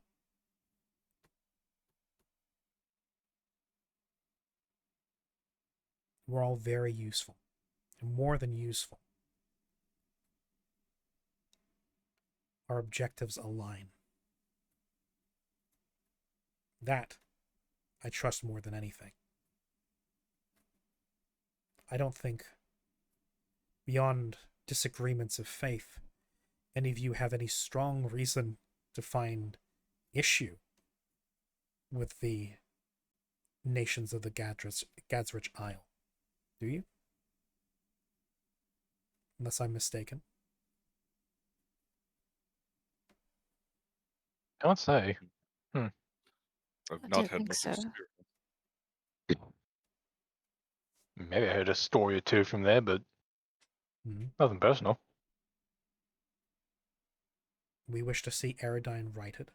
We wish to see the deep dark no longer plague the people of the world. Surface, if we can at least achieve that. We wish to see other nations prosper, order be spread, civilization enriched. And I don't think the foundation of your kingdom, Karya, whenever that should happen, will run counter to our own objectives, unless you turn out to be a tyrant in disguise. Yes, if that is to happen, which I highly doubt it would be, then something has controlled my mind, and I would ask you kill me if you cannot fix me. I suppose I could make room Columbus- sometime in the future for another exorcism. Columbus is over in the corner with like a Gorgolane like rules t-shirt and one of those giant foam fingers. thumbs with Gorgolane. Gorgolane number one. Ooh. Yeah, Gorgolane number one. Wearing some glasses and like has some sparklers out as well. Just in Ooh. Represent. Yes. So I don't see. I I don't. will say, Go ahead. you said that we wish to see Aerodyne rioted. I don't think I particularly want to see any culture or country changed apart from whatever needs to be changed for there to be no war or violence and murder and killing Well, and that's good. suffering. That's exactly what we So, want as well. The Aerodyne yes, culture deserves to be preserved, and that's why we want to avert war. Because if war happens, we and Aerodyne will lose great swaths of our culture and people. Yes, of yes, that I have to but agree with Siren, actually. When you said that you were willing to purge those who were considered undesirables, I do run some counter thoughts to that, but oh, when did I say that? not you, Siren. The Pope said that. Yes, you said that certain individuals should be eliminated because there's been a long-standing generation of Eridinian misinformation. But Not is it exactly also what I not said. possible to? Well, you did say eliminated. I said that if there are those who present themselves as being not open to negotiation or non-violent means of Ah, deposition, then we shall, if we can, remove them from the equation. But I did not. in that That case, is Yes, yes. they just absolute last resort, because yes, that's Yes. what I would. yes, we're not pacifists, but we're also not barbarians. Yes. Could run a blackmail campaign on them. You know, maybe dig up some Oh, we dirt already on them. have. You'll be quite surprised to find how much blackmail we have. It's just a damn shame that a great many of their peers don't care, and those that Yes, I was do about to say that. don't have enough power to do something about it. At least for the ones that really matter. We are, however, amassing quite a bit of a file room on many influential individuals that should the time come and any of our prospective allies need proof of why they should help us in a future conflict, they'll find themselves quite convinced. Hmm. But again, last resort. That was my concern, I should say. It, though many may believe that this is not the case, I often attempt in every situation to preserve life. And it is a very slippery slope to give yourself the permission that some are allowed to die. And I know it all too well because there's been many occasions where I found myself going down that slope, but And you had the liberty to explore that particular ethical conundrum when it only applied to one or two people. I have the lives of thousands in my hands. So I don't have the liberty to play fast and loose with my own ethics and with my own guidelines. You are correct.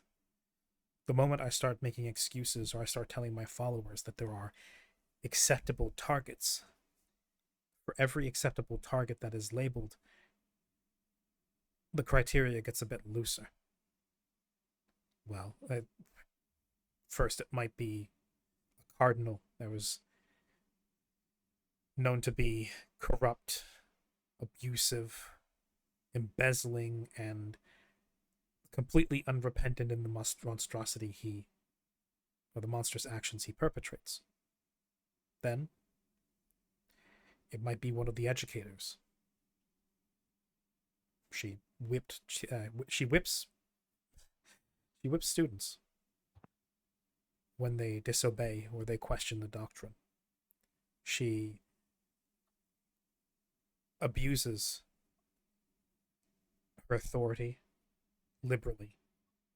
But I also know from the reports that she prays every night, flagellating herself because she knows what she was doing is wrong, but during the daytime, she still cannot seem to help herself.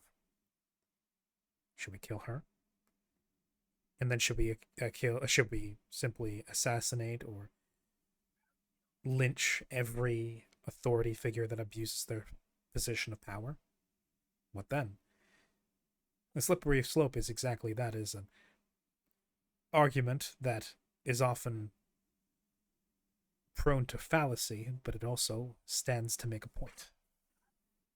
If we take a life, At the same it should be because there is categorically no other choice for the sake of the betterment of Aerodyne and the world as a whole.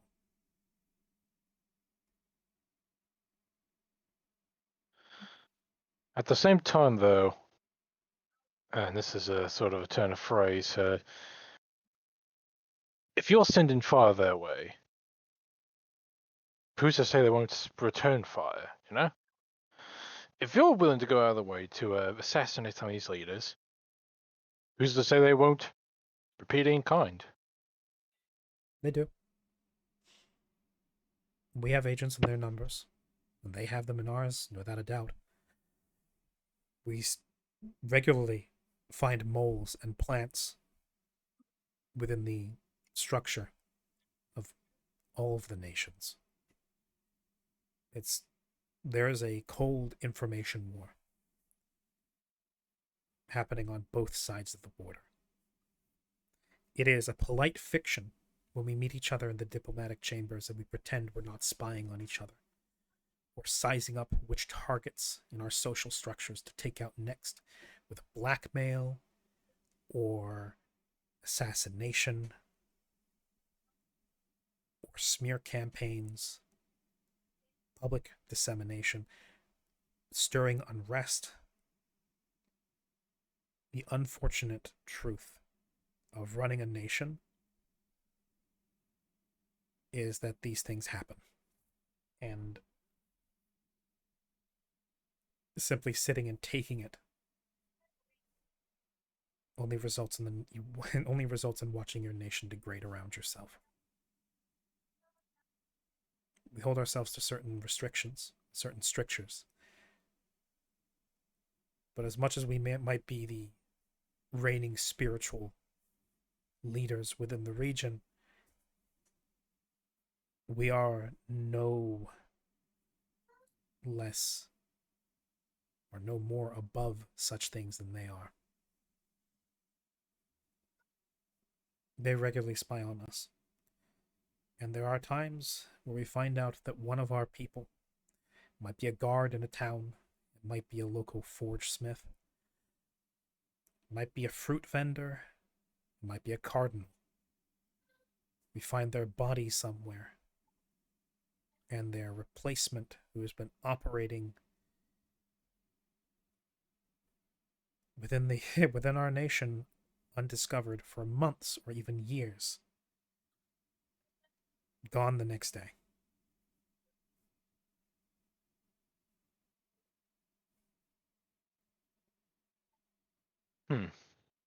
We operate within their lines. My agents operate within their lines with the intense knowledge that any wrong move, any bit of the game given away, will be casus belli for Aerodyne to strike back in some way. And until now, we've given tit for tat. Every time we discover one of them, that gives us something to use against them. But every time they discover one of our plots, they can do just the same right back. Until now, we've managed to dance along that edge and keep it entirely covert, and keep it out of the public light of day. Which is why this last development was especially dangerous. Because something so public would have been undeniable in most cases had your quick action, the brave actions of the town guard, not resulted in something more containable. It worked well enough to make us look like the victims. But that will only go so far. And unfortunately, the Aerodyne High Command knows the truth of the matter. And the truth is, we did harbor deep cursed people and invited them into our innermost sanctum. on a spurious and experimental treatment that can't provably have worked, because most treatments that deal with the deep simply strip away the outer symptoms, because the deep burrows, it gets in deep. But this actually did work. Yes. Now prove that to It them. wasn't just superficial. Well, I could just go and cast what? daylight on myself, or drink 3 bottles of holy water and have nothing happen. Okay. And it proves that then, because if I was still deep corrupted, I couldn't do any of those things without suffering pain. No. That wouldn't do it. Because if Wouldn't you it? remember, you were perfectly able to do those things. It points to Mallory. That man has been effusing daylight on many occasions, and he didn't burst into flames because of it. None of you did either. It was only until the late stage symptoms that any of you felt proper repercussions for those kinds of things. This is a known factor. Early stage corruption does not exhibit vulnerability to sunlight or to holy water. And I fear if you were to go over there and attempt to prove yourself, assuming you even get allowed within the borders without being burned at the stake or lynched, you would be very lucky. Well, what about through divine means? If they commune with their god and ask, does so and so possess any small amount or large amount of deep corruption? Surely the response they get back will be no. Assuming they have such an individual present, potentially. But you must remember, we're not talking about a body of authority purely comprised of people who will do what needs to be done. And along with that, and I know this from personal experience, not all of the Celestials guiding the Aerodine Empire are working for the good of the people. They would not find themselves with miracles such as that if that were the case. They would have long found themselves abandoned by many of the more righteous angels. We cannot trust that one of the higher officials or one of the Celestials that would answer such divination might not feed them felonious answers. It's not worth the risk, because all it takes is one Celestial, assuming they don't just fake it, to answer no. And everybody takes it rote as scripture, and the next thing we know, you are tied to a pole in a public square somewhere being torched. I personally will not allow for that. As far as I am concerned, the best way to demonstrate that you have all been purified is as far away from Aerodine as possible, because the longer you can spend outside of their reach, the longer you can spend proving that you are clean, out in the light of day, with people, no sickness spreading when you're nearby. And the longer you can go with that, and the more witness testimony we can accrue, and the more irrefutable testimony that can be gathered, the less foothold they can get in an argument against your right to live and exist. And on top of that, that will go a ways to prove not just our capabilities and the fact that such a treatment really does exist,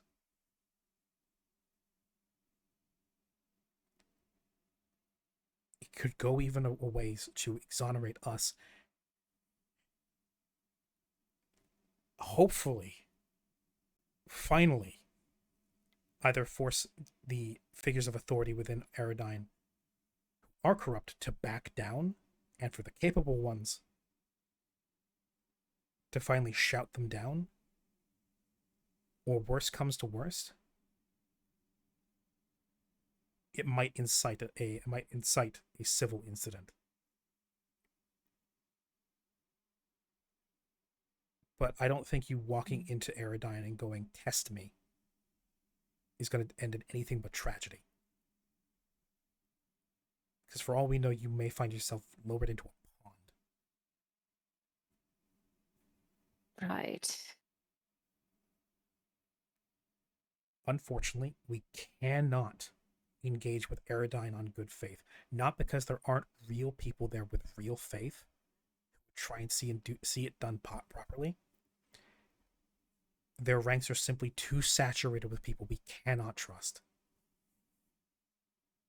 It is a nation where good men are outnumbered by cowards, corrupt politicians, and self-interest.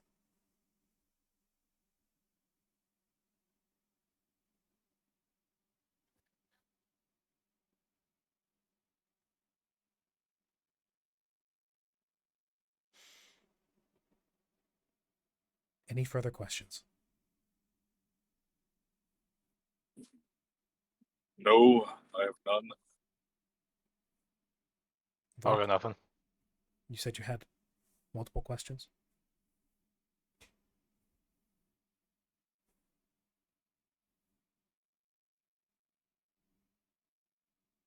Fuck. Vark, Fuck. Vark, come back, Vark. We will remember him always.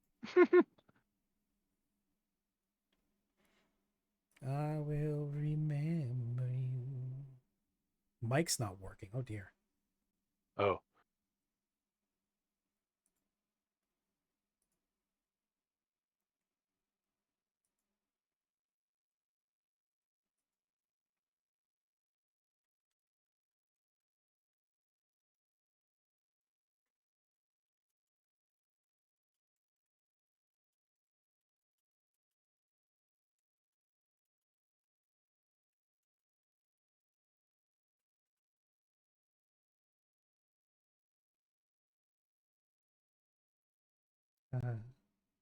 Beam, beam, beam, beam, beam, beam, beam, beam, beam, beam, beam, beam, beam.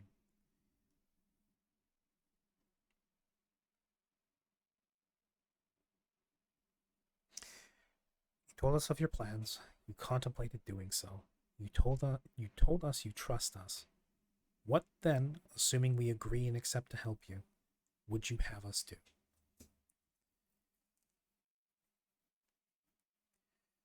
For the time being, and I've already said this a couple of times, for the time being, I would have you continue on as you are. You are all doing just fine. Spreading the good word, spreading good. I don't exactly expect you to go wandering off, toppling over tyrants if you don't want to. And thankfully, well, that's not quite true. It's not that there is a lack of them in the world. Though I do like to believe we've kept a pretty tight lid on that in the local area.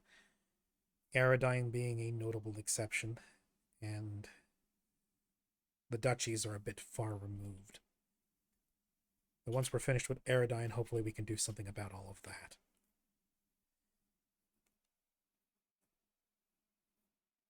What I would have you do is continue.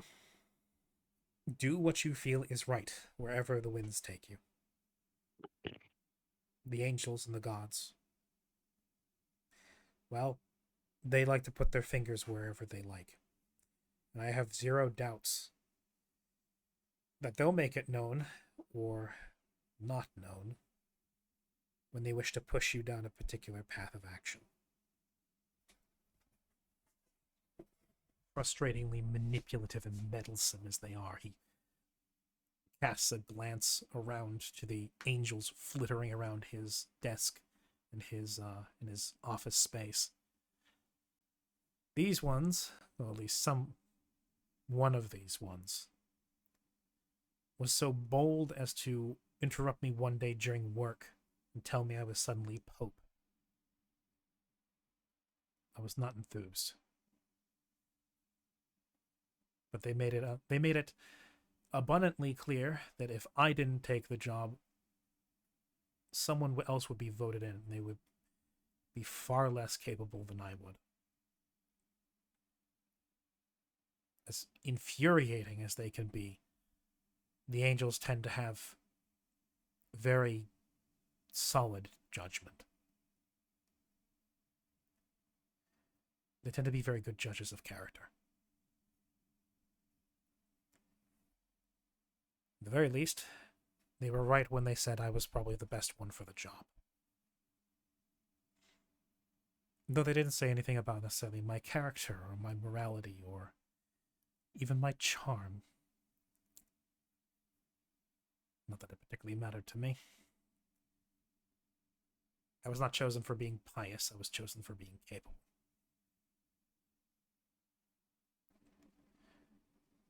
Well, I'm glad that you were the one chosen, as you are also the one who decided to take us in and attempt to rehabilitate and cure us.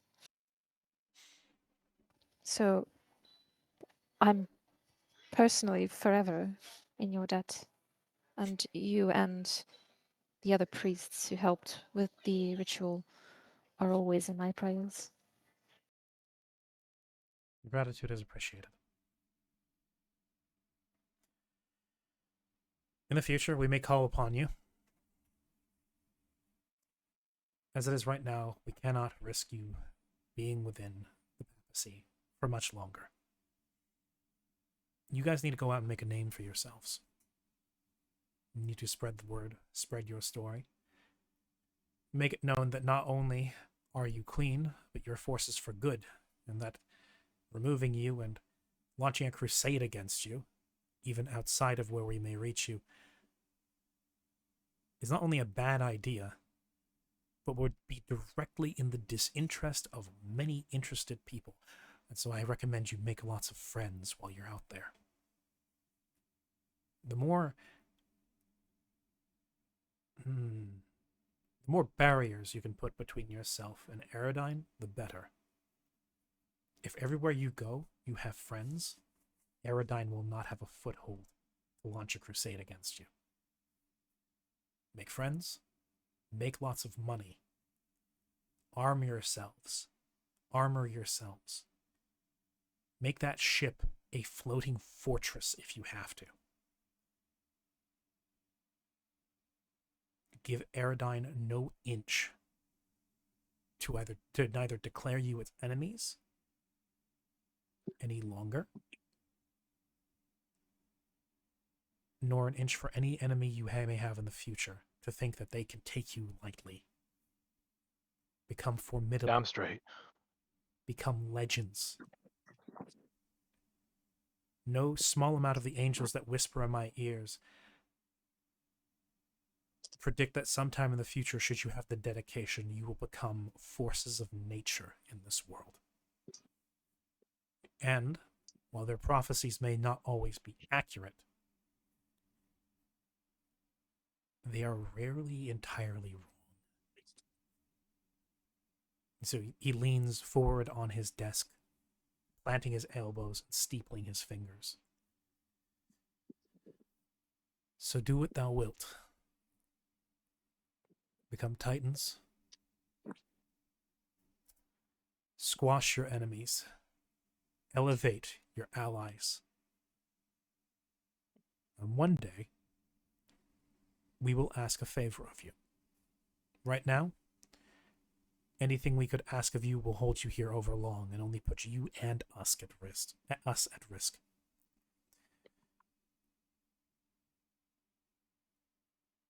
There are things we could request of you in the future, though, when things have calmed. And then, maybe, once that debt is repaid, we could see about helping you with some of the more advanced problems you may have. And by then, we may even stand on even ground. Let's hope. I dearly hope so.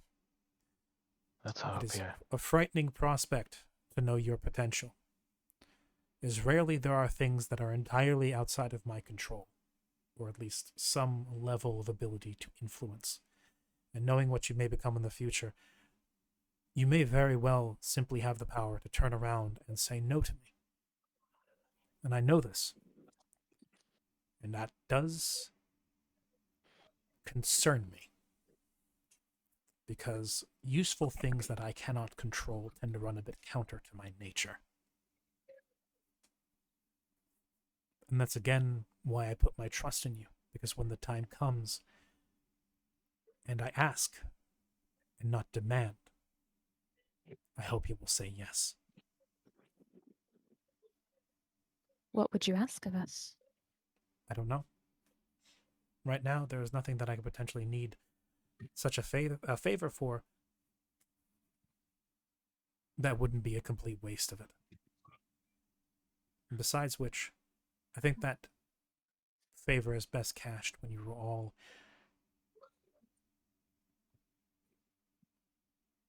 Level 20. no, when you have all At that point, we have an begun- obligation almost to say no. Jesus Christ, that's really strong. yeah, when you are approaching your prime. I have no doubt that then you Well- will be at your best to assist with whatever I may ask of you. Hypotheticals aside, thank you for your work as well. And flick this little curtsy. Yeah, thank you for Yes, your help. Yes, he speaks the truth. There is few places I could have imagined that this deep curse could actually be purged, though I I counted on suppose that. it wasn't until. Oh, Again, I make no effort to put up a front. I know there was no better place you could turn to. And so you are almost by default expected to have a debt of gratitude to me. I know this. You know this. To pretend otherwise would, again, be polite fiction. But you are not simply pawns either.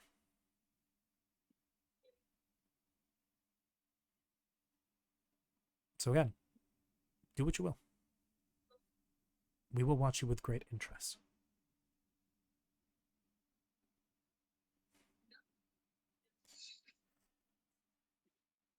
Hmm.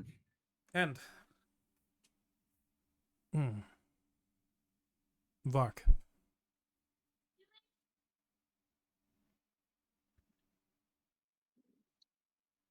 Again, he's typing via. Still not working. Shame.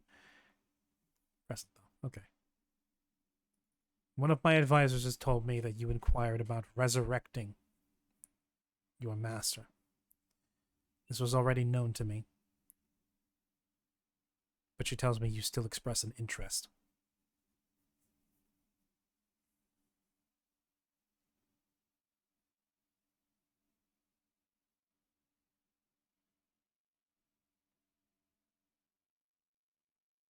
It's not my intent to hold that hostage. But the same as with this purging, such things are not outside of our resources. Bringing the dead back to life, though, is considered highly taboo. Resuscitation is fine. Even preservation for later resuscitation is fine. But resurrection is a difficult thing. Not because there aren't people who would want to see it through, and not because there's any lack of faithful with the power to facilitate such a thing. They're few and far between. But it's not just about having the faith and the strength of soul to do so. Bringing somebody back is costly in every sense of the word.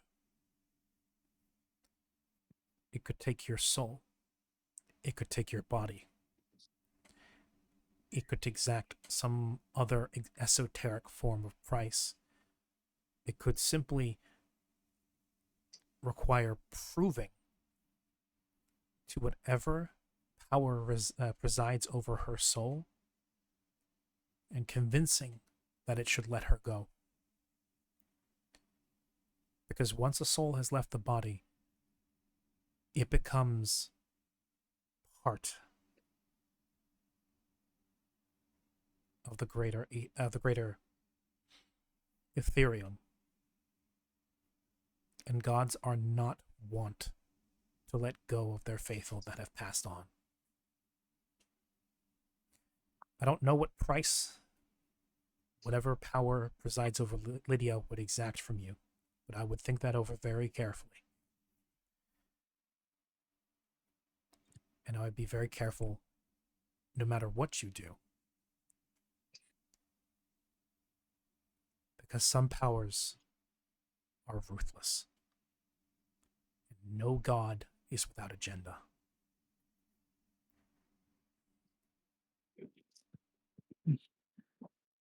Every god wants something. Every soul is worth something to them. Every soul is part of their power. And by extension, them.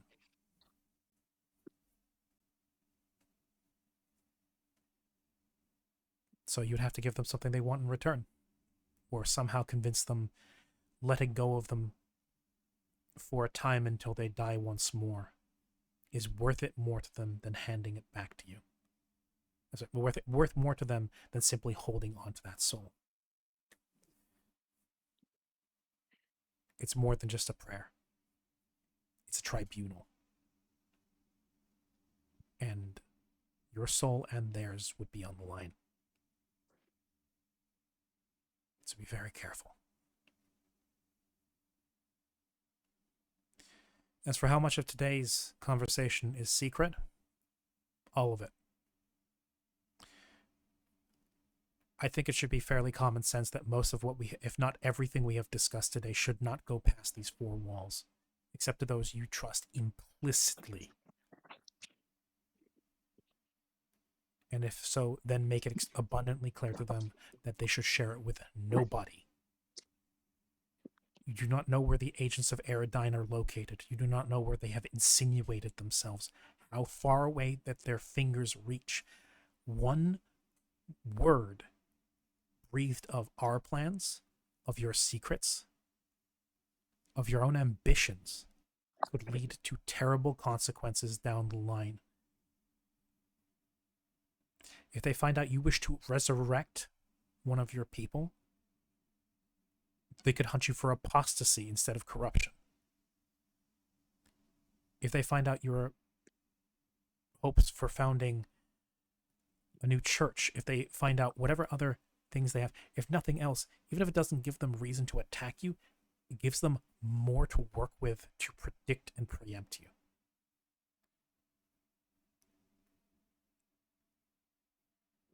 I know it runs counter to what I said before about spreading your name.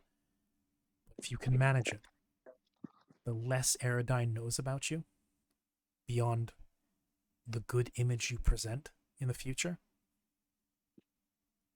the more off guard they'll be caught if they ever try anything with you. They know you now. You are a known quantity. They know your tactics. They know your capabilities. And those frustrating, resurrecting monks they keep throwing at our agents and at you, every time they fight you and every time they are exposed to more of your methods, more of your powers, the better they can arm themselves for the next conflict. Okay, fixed my mic. Oh, wonderful. Good. We are, though we are not waging a physical war, we are waging a war of information.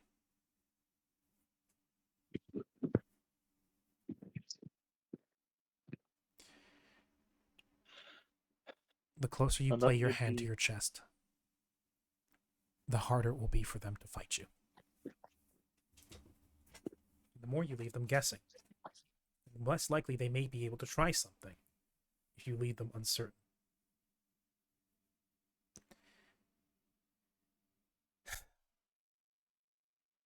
I appreciate appreciate your advice.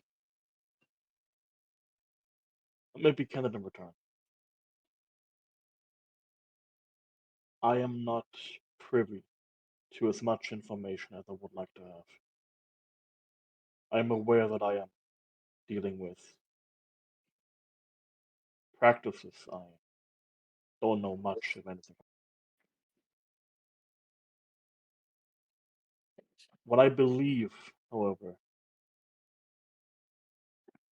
is that at least part of her, you know of whom I'm talking about, I am well aware, is still with me. Her soul is with me. See.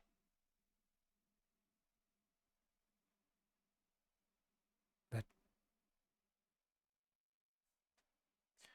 Changes things? that does. Mm, that is new. It's not the first time I've heard of jarring a soul for later resurrection. There are records of that. But that's the first time I've heard of one being contained within another life. It also complicates things. Sorry, say again? It also complicates things. It does. Because it's not possible to know just how much damage you may suffer were that soul extracted. At the moment, I'm expecting myself to perish the moment she is resurrected. Possibly. Quite probably. I see how deep those tattoos go. On closer inspection, I now see why that is. At first, I thought they might be simply magic glyphs. But no. You'd be playing a dangerous game. I only know so much about your origins. I know you were summoned from another plane. I know that normally creatures of the shadow plane cannot exist on the materium for any length of time. They normally, unless they have something that anchors them to the materium, they dissolve and return to their home. Yes. This explains why you are here. But it also means, even if you were not to perish, you would likely disappear. Yes. That is troubling. And in which case, I would realistically counsel you to perhaps give up on the idea. That is impossible. I figured you would say as much.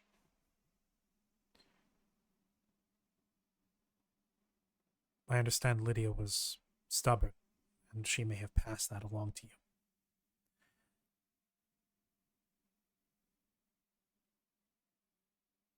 If you will not give up I on the will venture, find.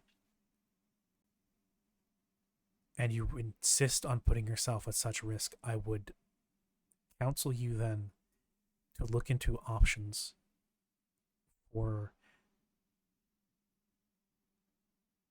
reinforcing your own connection to the material.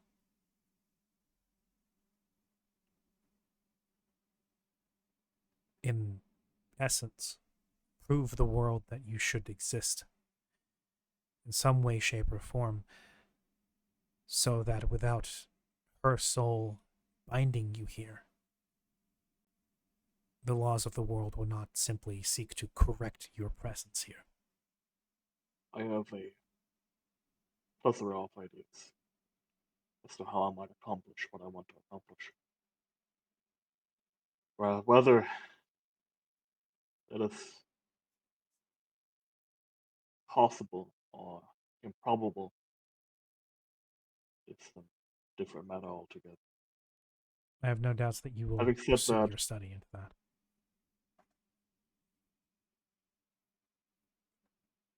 aut viam in veniam aut faciam. I will either find a way or make one.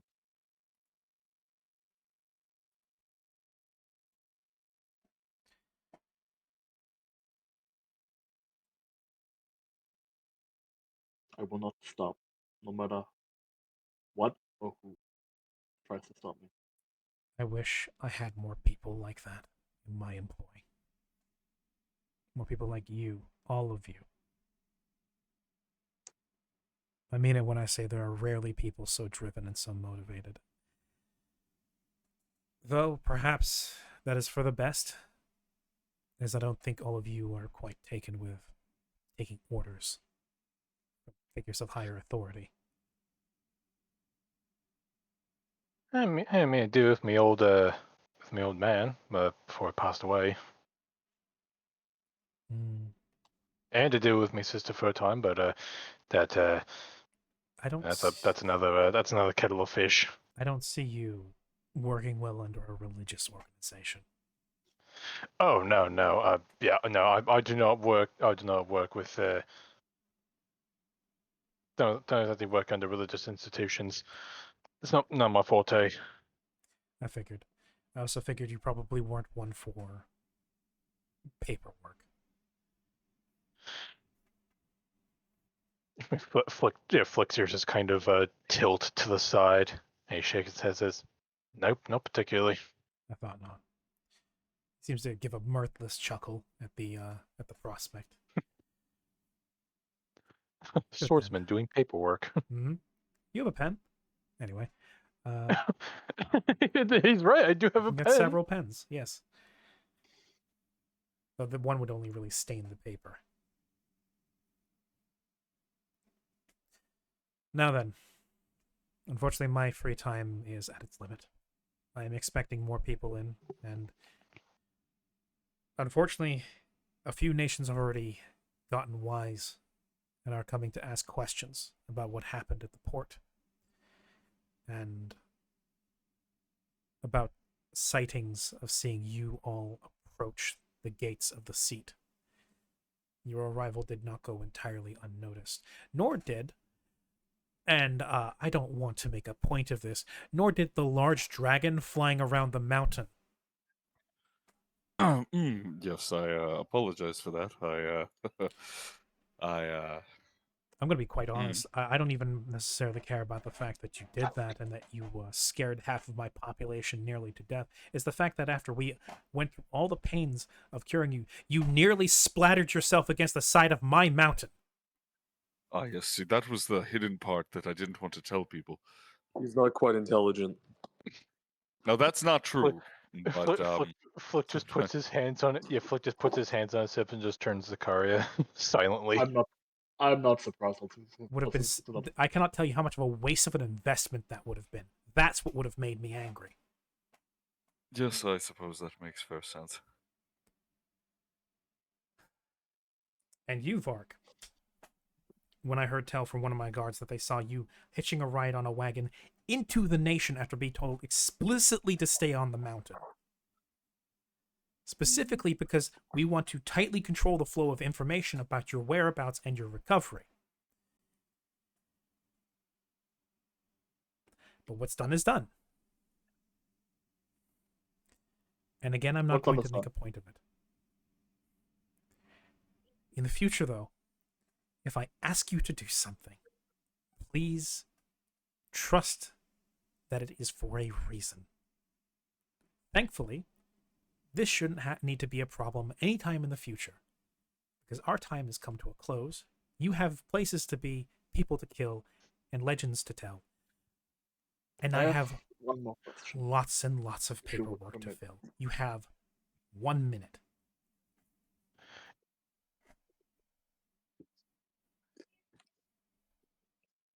He's pointing to Vark specifically.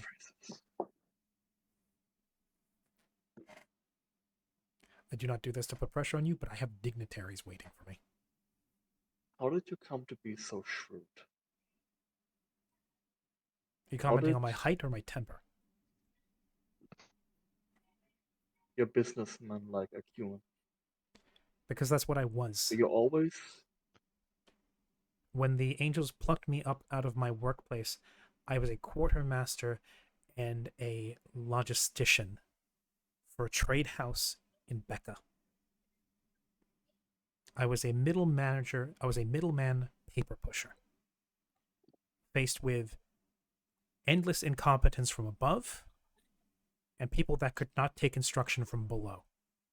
I was the one linchpin in the entire trade house that kept everything running fluidly. Didn't the other guy tell us that he was a janitor when he got plucked? No, he didn't. Oh, okay. I think you may have confused that for custodian. Oh yeah, because to me a custodian is a janitor. Not wrong. That often means cleaner, but also custodian can mean somebody who is just in charge of the care of a place or thing. Yeah. Oh, that's true. But yes, he Thank says you for humoring me. he says, I was the one person keeping that whole trade house afloat, dealing with an endless tide of unreasonable superiors, incompetent juniors, and more dealing with my customers than I should have been in my position. I was not meant to be the face of the trade house, yet most of the responsibilities fell on me, and I did it because it had to be done. Someone had to do it right. That's why I am the way I am, because now I'm at the very top of the papal hierarchy, yet I am still in a massive institution with far too many idealistic and difficult to manage subordinates and very unreasonable and meddlesome superiors. He gestures to all the celestials in the room. Now I just wear a fancy robe and hat. Thank you for humoring me. You're welcome. And I apologize if It's no problem. personal. It's not a story I take particular issue with telling. Just reminds me. I was simply worried that perhaps your experiences in this kind of profession, if I could call it such, had turned you this way. No, I was cynical before I got here. Nor was I previously a particularly pious or faithful person, but well. I wonder what that means Hmm. for religiousism. If one Well- such like you was chosen for this post. Well, from what it tells me, and from what the angels have told me, it means it doesn't matter how faithful or how pious you are,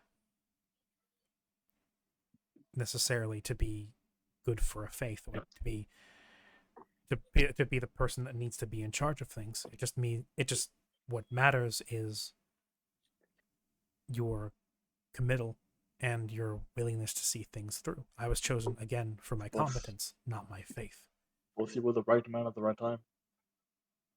I suppose so. And again, I suppose I'm in a unique position where I don't need faith to run this religion.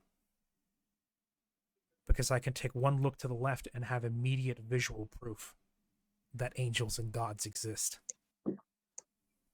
So plus it doesn't matter whether or not I actually believe.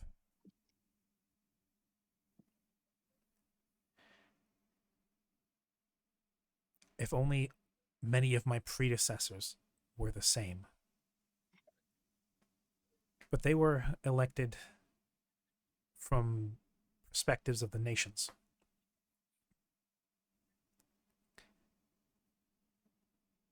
So they didn't have the privilege of being able to see and hear the celestials. They were guiding the whole nation just based off of their own mortal flaws and predispositions, which I suppose might have been why the nation was on the verge of being in shambles before I was put in position. It's a bit of a sorry affair when the head of your religion can't hear the God that they speak for, or gods in this case. But for me, it's a matter of it's a state of fact. Gods exist whether I like it or not, and they're telling me I have to be behind this desk making things work. and I intend to I intend to do what needs to be done, and to get the work that needs to be done. So it's a breath of fresh air when I get to work with individuals like you, who, for all your haphazard nature that you may exhibit, I can rely on you all to get what needs to be done.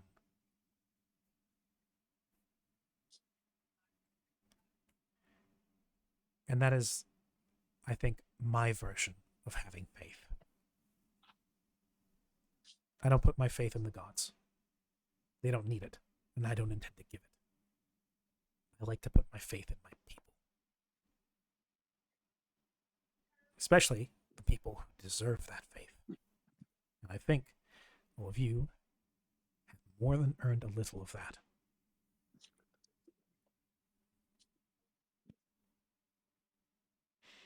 Now, you have places to be.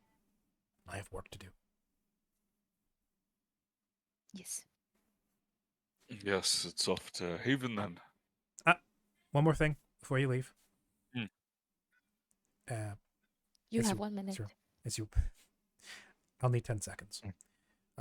As you're all half risen out of your chairs, he'll reach over to a little wooden box cabinet thing with many little drawers in it. He'll pull one open with a single finger. Pull Oh, out it's a what Dybbuk looks to box. be I said, oh god, it's a Dybbuk box. he'll reach in, pull out what looks to be a small paper sachet or some sort, more like a silk pouch on closer inspection with the way that the candlelight catches it. He'll then flick the drawer closed with one of his fingers. He says, "Siren, for you," as he will toss it towards you.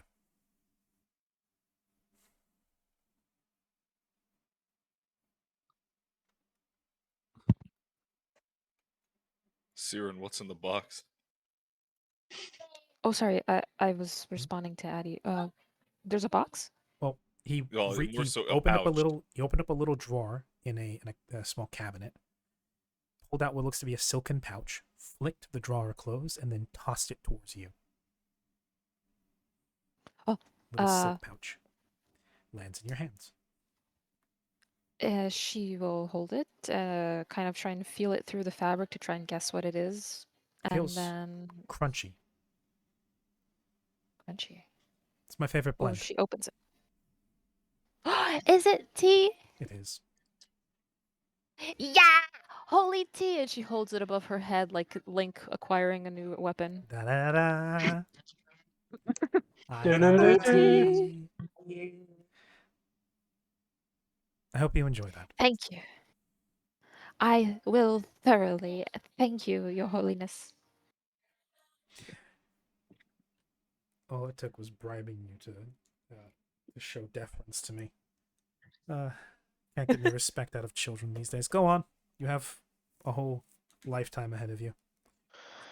Will do, sir. There's a bomb. Yes.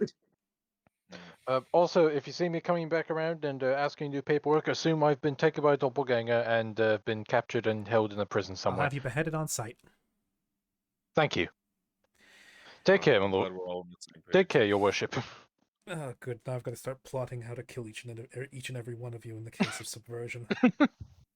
I would have originally told you sunlight, but that doesn't work. Thank you. You're very welcome.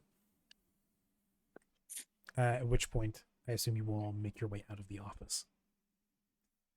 Yes. Gods keep you, as he once more turns down to the paperwork on his desk.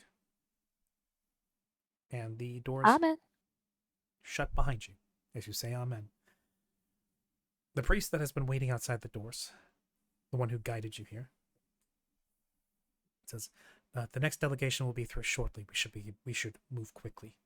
Your belongings and your wagon sweet. have been stored outside of the cathedral, in the town below. You'll find it fully stocked, provisioned, and ready for travel. And your pets have been taken care of and fed." Thank you, sir. Oh God, Pets. Oh, is the conversation bird nice and plump? It's been waxed. It's been buffed. It's been waxed. It's like one of those wax buffers you use in a car. But yes, the priest guides you out through a this time public passage through one of the many wide halls, now with large windows letting in streams of sunlight, dark like amber and gold as it is evening, waning close to night. His Eminence said that you may wish to leave under the cover of night, for the sake of the passage of your dragon, without causing an undue stir. Yes, I suppose that would be concerning. They've normally looked at Vair as a weird dog, but it would be quite hard to pass him off as such. Well, now, Handsome. I do not know what he looked like beforehand, but I am quite convinced that even only people who have grown up on stories of dragons would be quite unable to deny what he looks like now. Yes, that is true. He- Oh, Wherever you go, do you nobody mean? will question that he is a dragon. Well, that is I true, don't but- know what you're talking about. He's a really big dog. Yes, of course. Yes, sir, and that did work before with the child in that village, but I don't know how well it will work now. Oh, I'm No, sure no, that watch. Vayer. Over. he's not here. Fuck. Never mind. Speaking of your friend, Like, speaking of your dragon friend, he is being escorted as we speak. wonderful. Yes. He has to take a slightly larger passage, one where he doesn't threaten to destroy all of the decorations as he shuffles through.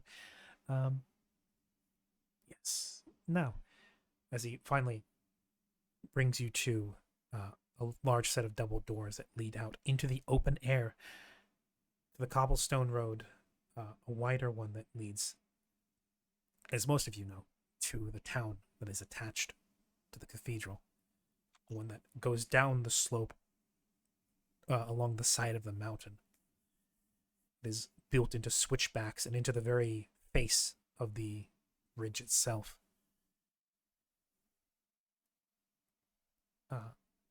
He leads you a little further, and there, by your cart, curled up underneath the awning of a stable, is Vair, looking, well, he looks good. He looks relaxed. He sees you all approaching. He lifts his head and goes, "Ah, you guys are here. Good. I've been basking for a bit. I've had a couple of kids come up and climb on me. Wasn't too bad." Vayer, that's adorable. I don't get used to it. Well, yes. I mean, I was going to. Don't get used to it. Ah, It's all right. Oh, that was a weird accent. It's all right. I've accepted that you've both been twinkified. Sir and I look mostly What- the same. I what is don't a know if twink? you've. I have yet to understand it myself, but it's what Siren likes to call the boys who look more like Mallory. Or carnivores. It's all right. Welcome to Twinkdom. You're very frail and delicate now. I shall protect you. Whatever village it is that you come from, Saren, that you apparently had snatched away, I'm starting to wonder if it wasn't to study you and your people. Varg flips through his notebook. What did Mario just do? Absolute. I like that. I don't think Karya did anything. No, Karya did. Karya did? Karya said because when Varg, yeah. not Varg, when Vair asked what a twink was, he goes, "I believe that is the term that Mallory uses for men that look Saren like uses Mallory." for people like Mallory. Yes. Siren uses, And- yes. and then Flick said, "Welcome to Twinkdom." Your home village has Varg flips strange through his customs. journal. Absolute hunk deaf. Yes.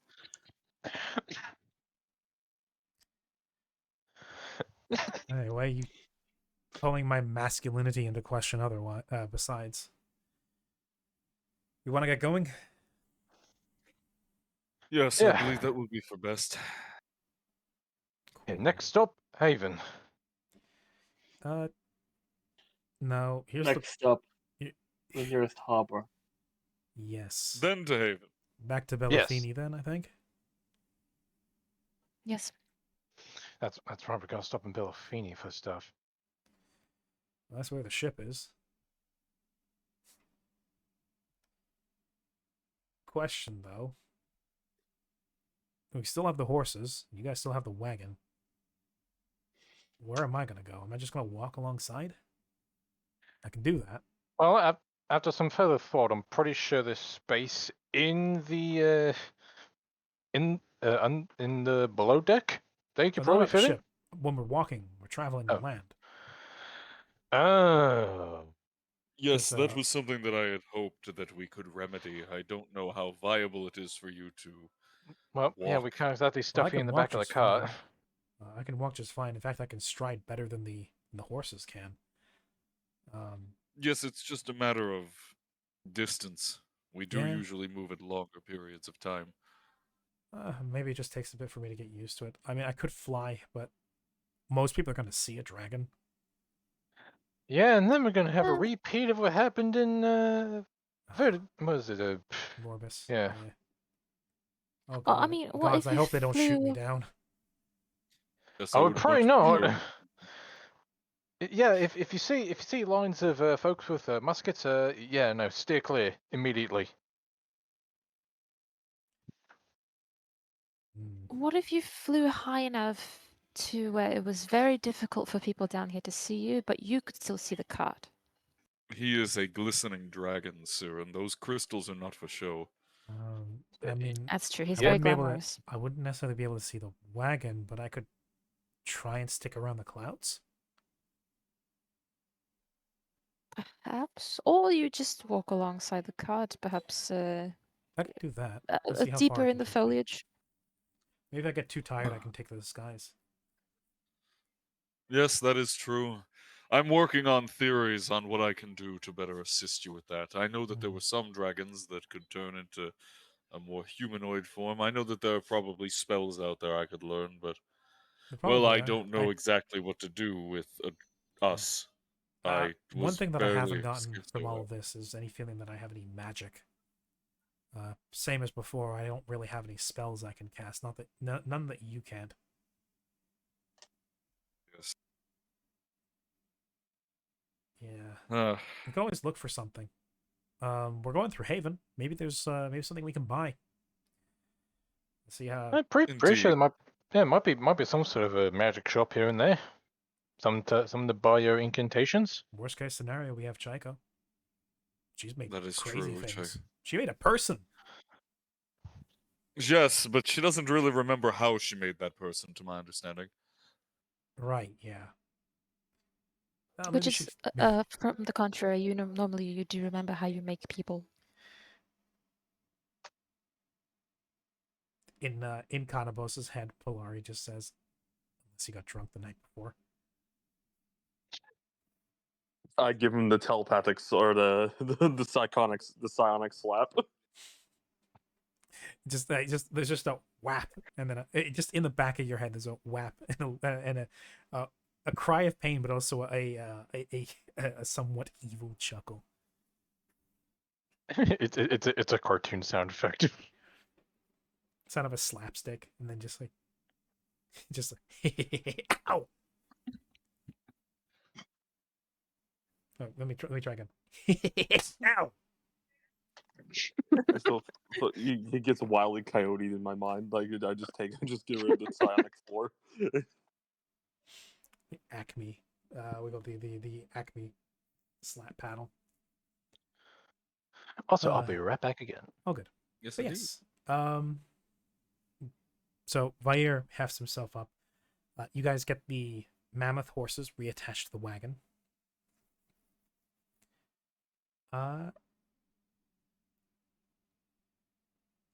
Yeah, you guys get the mammoth horses reattached to the wagon, and by the time you're all ready to set out, the sun is going down almost fully. Mm. You set out, you begin traveling.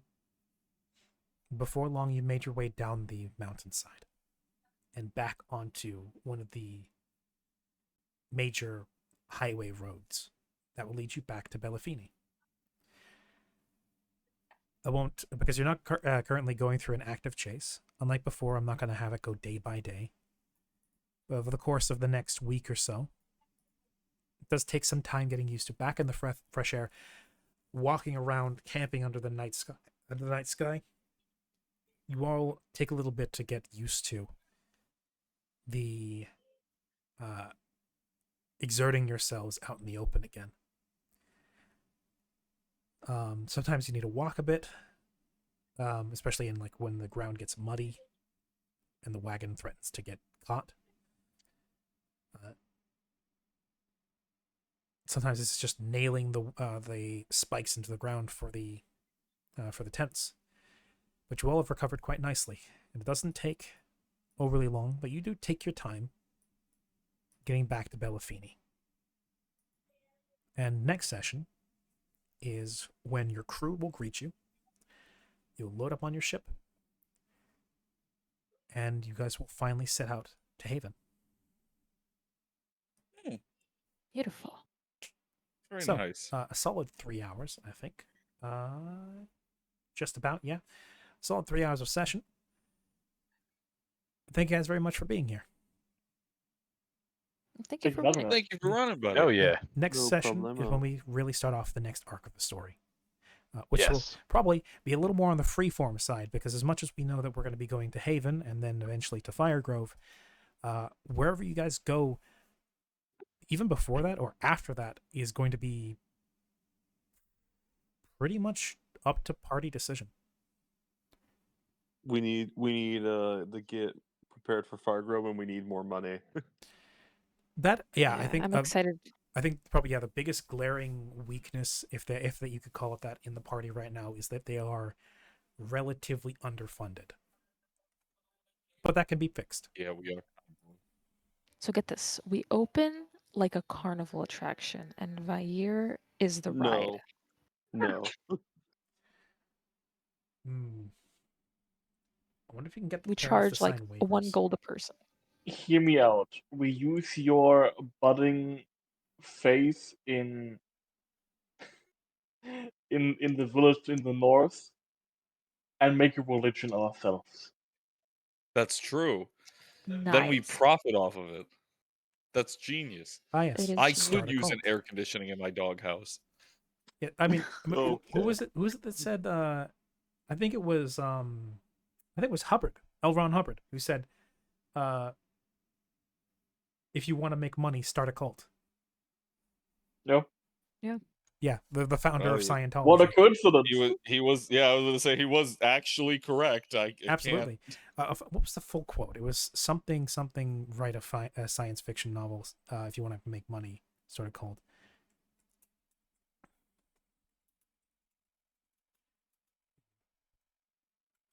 Was it? You don't get rich writing science fiction. If you want to get rich, you start a religion. L. Ron Hubbard. And for all the issues I take with the man, he was correct. So what you're saying is we start a cult of the crab of our own. Ah, Yes. yes. Cult of the Dragon. Go to the dragon. Well, that already exists Cult now. of the dragon Go to the crab. dragon. You know, we could, in theory, send the kobolds in to be absolute nuisances, and then we roll in the strapping adventurers to save them, and then we just load them back up on the ship and Ah, sea. yes. We just shove them back in the boat. Selling the solution to the problem you cause. Uh, I trust you all to go how- do good and spread good, and meanwhile start running a scam. Committing And- fraud. Unironically, If you guys do that, I will make you lose levels. yeah, it's that one episode of Avatar: The Last Airbender where the moment Katara is out of earshot, the rest of the gang just immediately starts committing fraud. Just for say, for what do you call Yeah. it? The moment the moral compasses are gone, the rest of the party's gonna start committing crimes. Let's see. We've already got proven cases of alcoholism. Actually, yeah, no. Flick has already committed several crimes. He's fucking ripping people off. That's fair. Karya unintentionally in his backstory was accidentally a pirate. He didn't know. Yep. He was like, "Wait, this isn't Flick also legal." may or may not have murdered a man. There's also Mallory, who is a card shark, and among other things. Also, Rogi. Welcome in, Rogi Rat. Hi, how you doing? Oh wow! Thank it's you for been raiding in. some weird out of We were just, unfortunately, we were just wrapping up session ourselves. So you're right on time. Damn. This always happens. Always happens. Unfortunate timing. And Ellison, welcome in. My goodness. Hello, hello. We've had a Hi, everybody. pretty slow session, but it was a nice one. I got to monologue at my players for a while. I got to popify. But yes, welcome in. I hope you had fun. If you don't mind me asking, while I go look for someone to raid myself to pass along this goodwill, what were you playing? What were you doing? Did you have a good time? Let's see. Absolutely. June is excusing herself. She's gonna take Eddie upstairs. She Okay. says, "See you all and love you all." Aw. Maybe June. Good. Take care. Farewell, my Let love. me go see if I can find some. No. Like I was shooting a goblin and he was right behind it.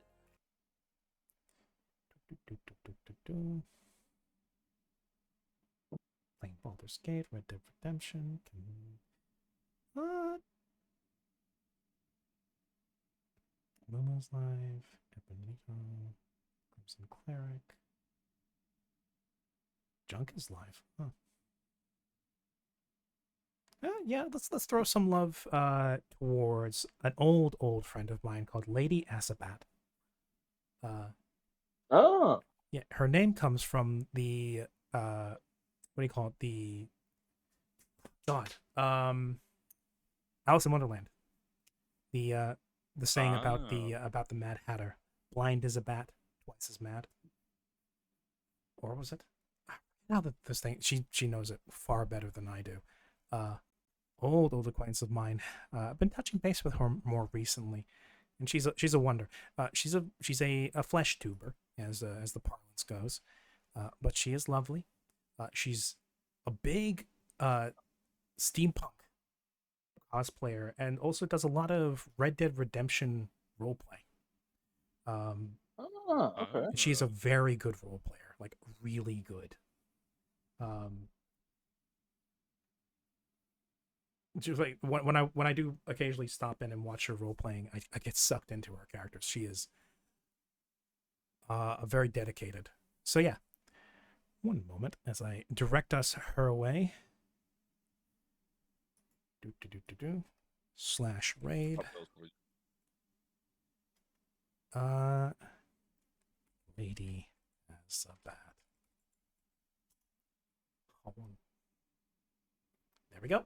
Yes, she's very lovely. I've known her for quite some time. She's wonderfully creative, and also, God, I can't do more without just repeating myself. Send her some love. Be kind. Be kind to yourselves. Take care. I'll see you all later. Thank you for being Bye, around. guys. Thank you for riding along. Thank you for being here. To my players and to the people who came, those who stayed, those who didn't, take care of yourselves. It's a rough world out there. Take care of each other. And see you next time. Indeed. Indeed. Bye. Bye-bye. Bye. Oh, fuck, I have stream tonight. I nearly fucking forgot about that.